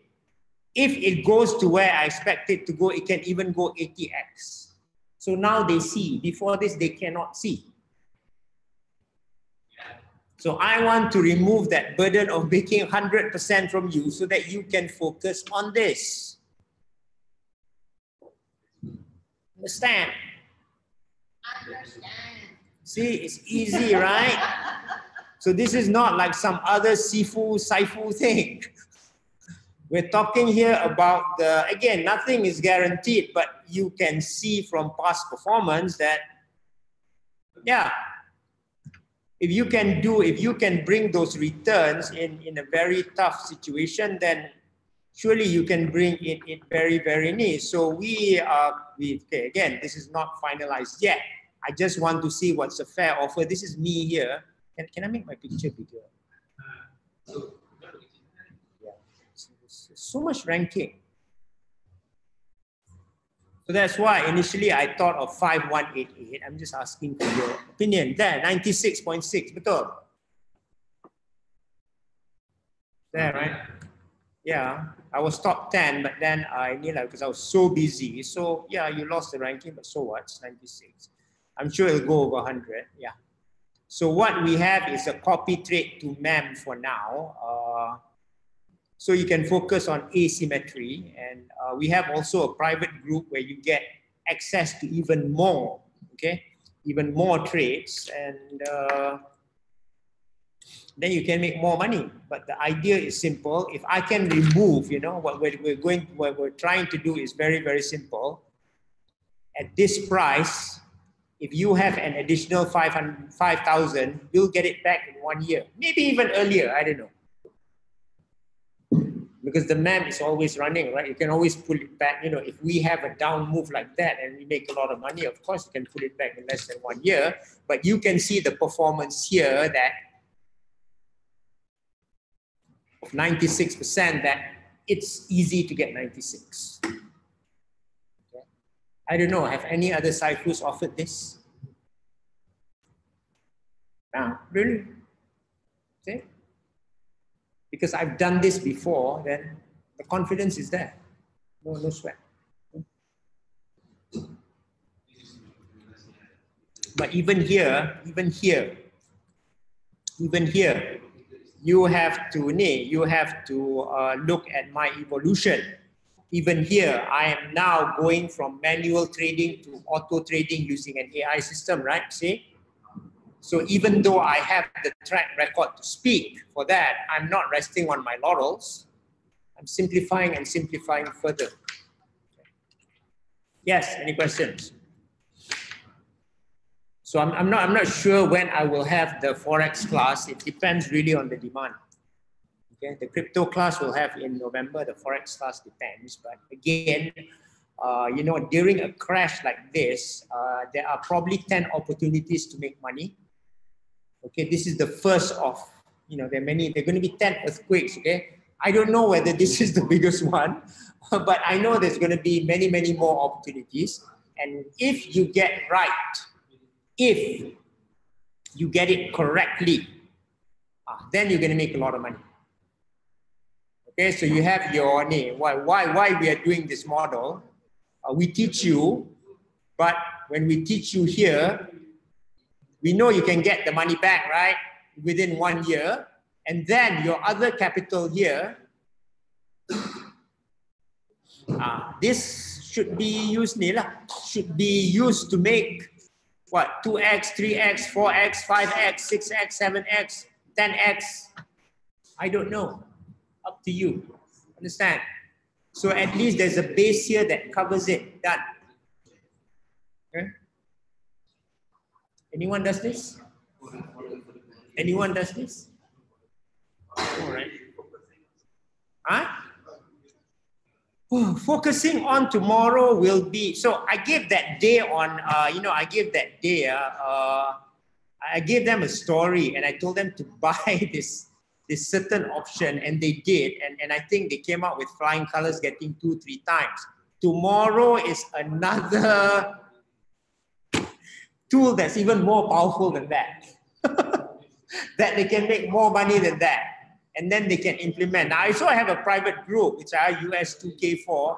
Now, what happens in my private group, they will sit with me on Friday night to Saturday, and there will be another weapon of mass destruction where you can make even more. Okay? So I always say that, if you really want to make a lot of money, then then the private group is good. If not, the normal group is already okay. If you are new to Forex, just join the normal group first. If, however, I know that there are a lot of Forex traders out there, you already have experience, no need to join the normal, join the private terus lah. Understand? No need to pay for the normal already because you already have knowledge, okay? So it's really up to you, but this is what we do lah. So what we do that I think is probably the first in the industry, we help you cover your fees. It's not even me, it's a machine.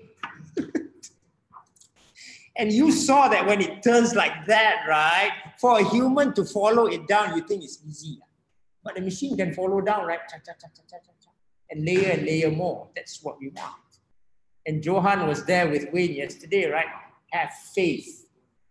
Now we have to make sure that when that time comes, we just click the right strategy and it's done. Don't even have to do anything else. So Shukri, what's the difference between this one and the private coaching thing? No, the private coaching you get more. This one is just a basic. Get another weapon of mass. So you know my positions. For private coaching, you know my positions. Exact positions. So I just take the private coaching enough lah? Enough, yeah. So, any questions? Oh, you want to see the AI? I show you the AI. I want to show you the AI. Okay, let me see. Wait, I got to put in my password, unfortunately. This. Okay, stop share a little while. Okay, I have to stop share here also in case I give you guys my password. I'll show you how we do it lah, and that's why we're working closely with the vendor lah. So again, we are not an IB. I'm not an IB. Okay, we are working with the software vendor himself to make sure this is done. Let's see this. Go here. I hope it's not down for maintenance.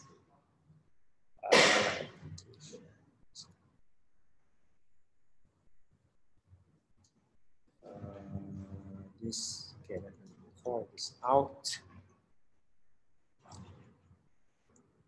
Continue that. I thought there was something interesting there. I'll show you the screen. Okay, I'm gonna put in the name.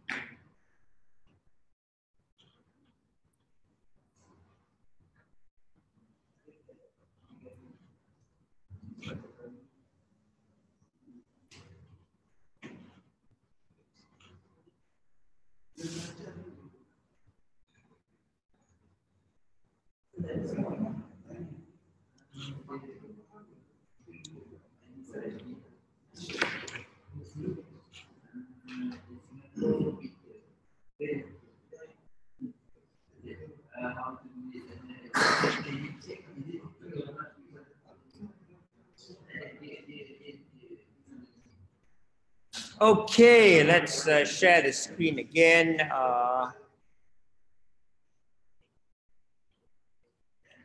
Yeah. It makes sense to hedge to yen. Correct. So let's go here and let's go back to let's go back to meeting. I will share the screen again. Okay.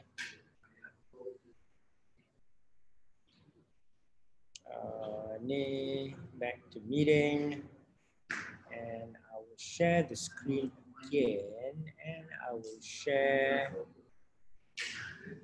this one. Okay, I'm going to share this. So this is an example of our NIA. So what we do, very easy to do. For example, we have this strategy like this.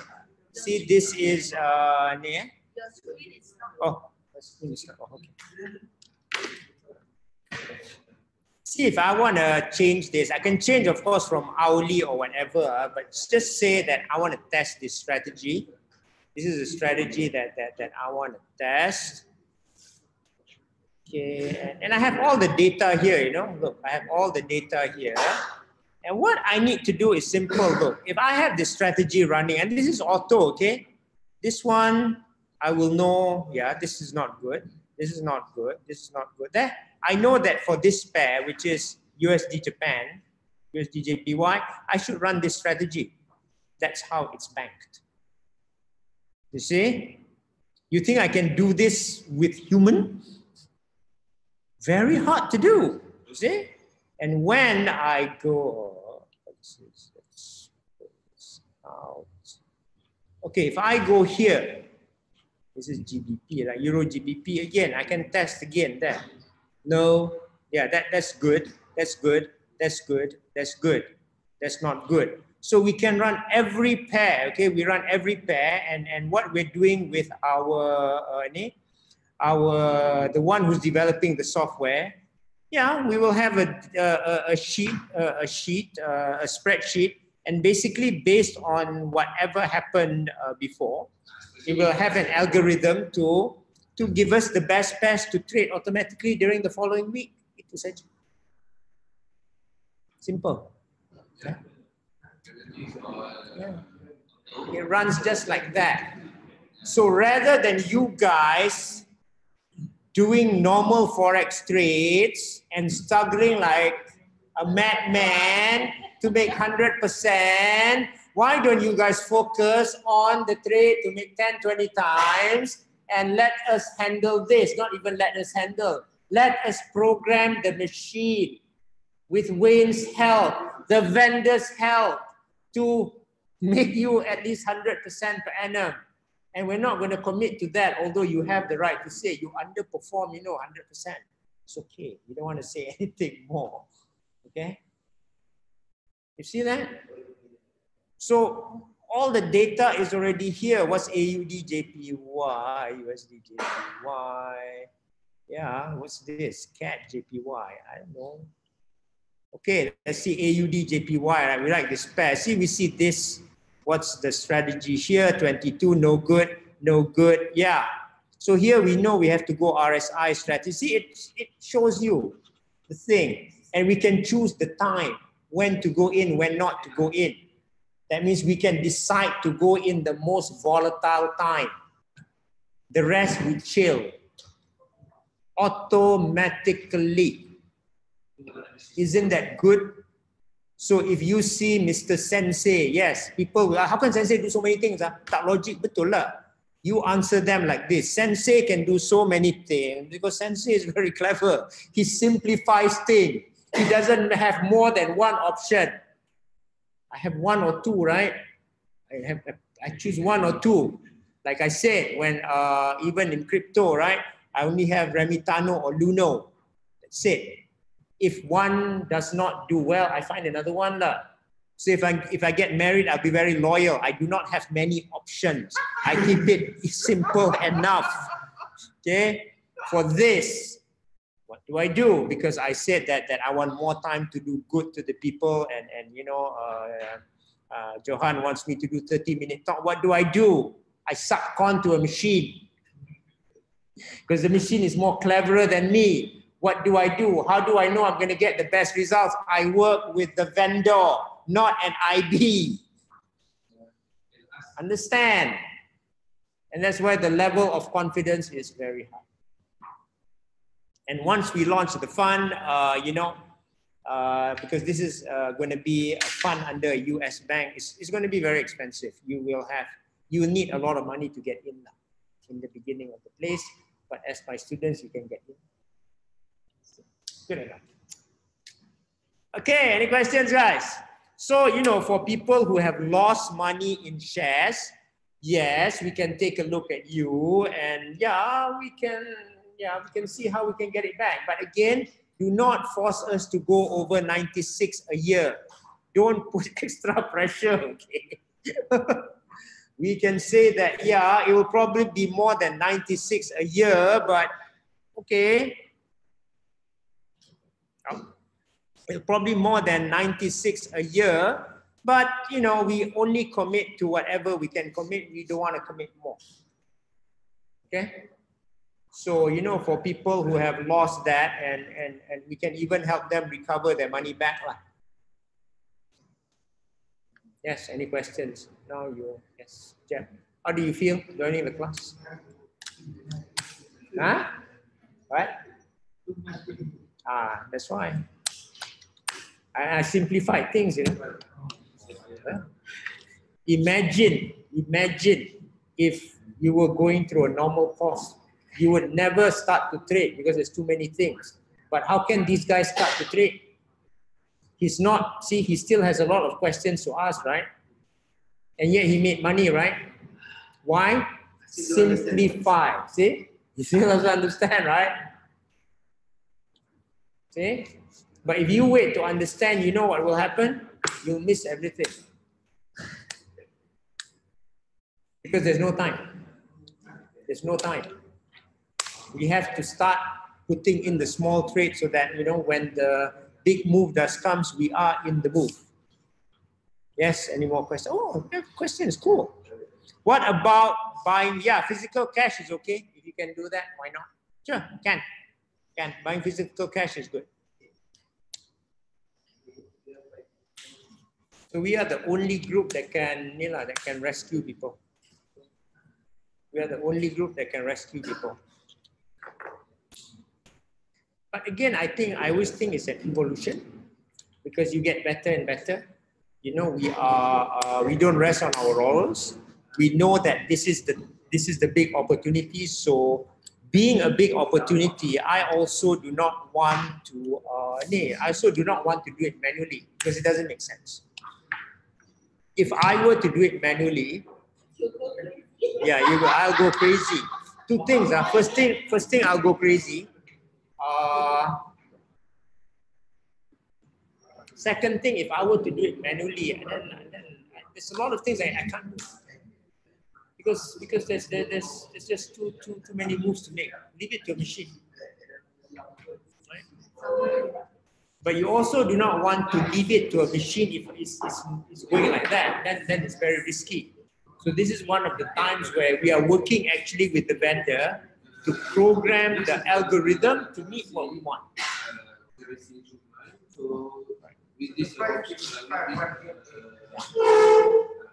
Now.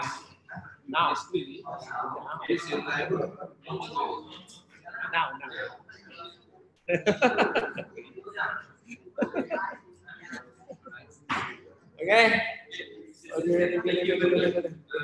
Hope you learned something. Okay, thanks. Okay, guys, any last minute questions? Before I go back and edit this video to 1 hour. Okay, guys, bye. See you later. I got a recording here.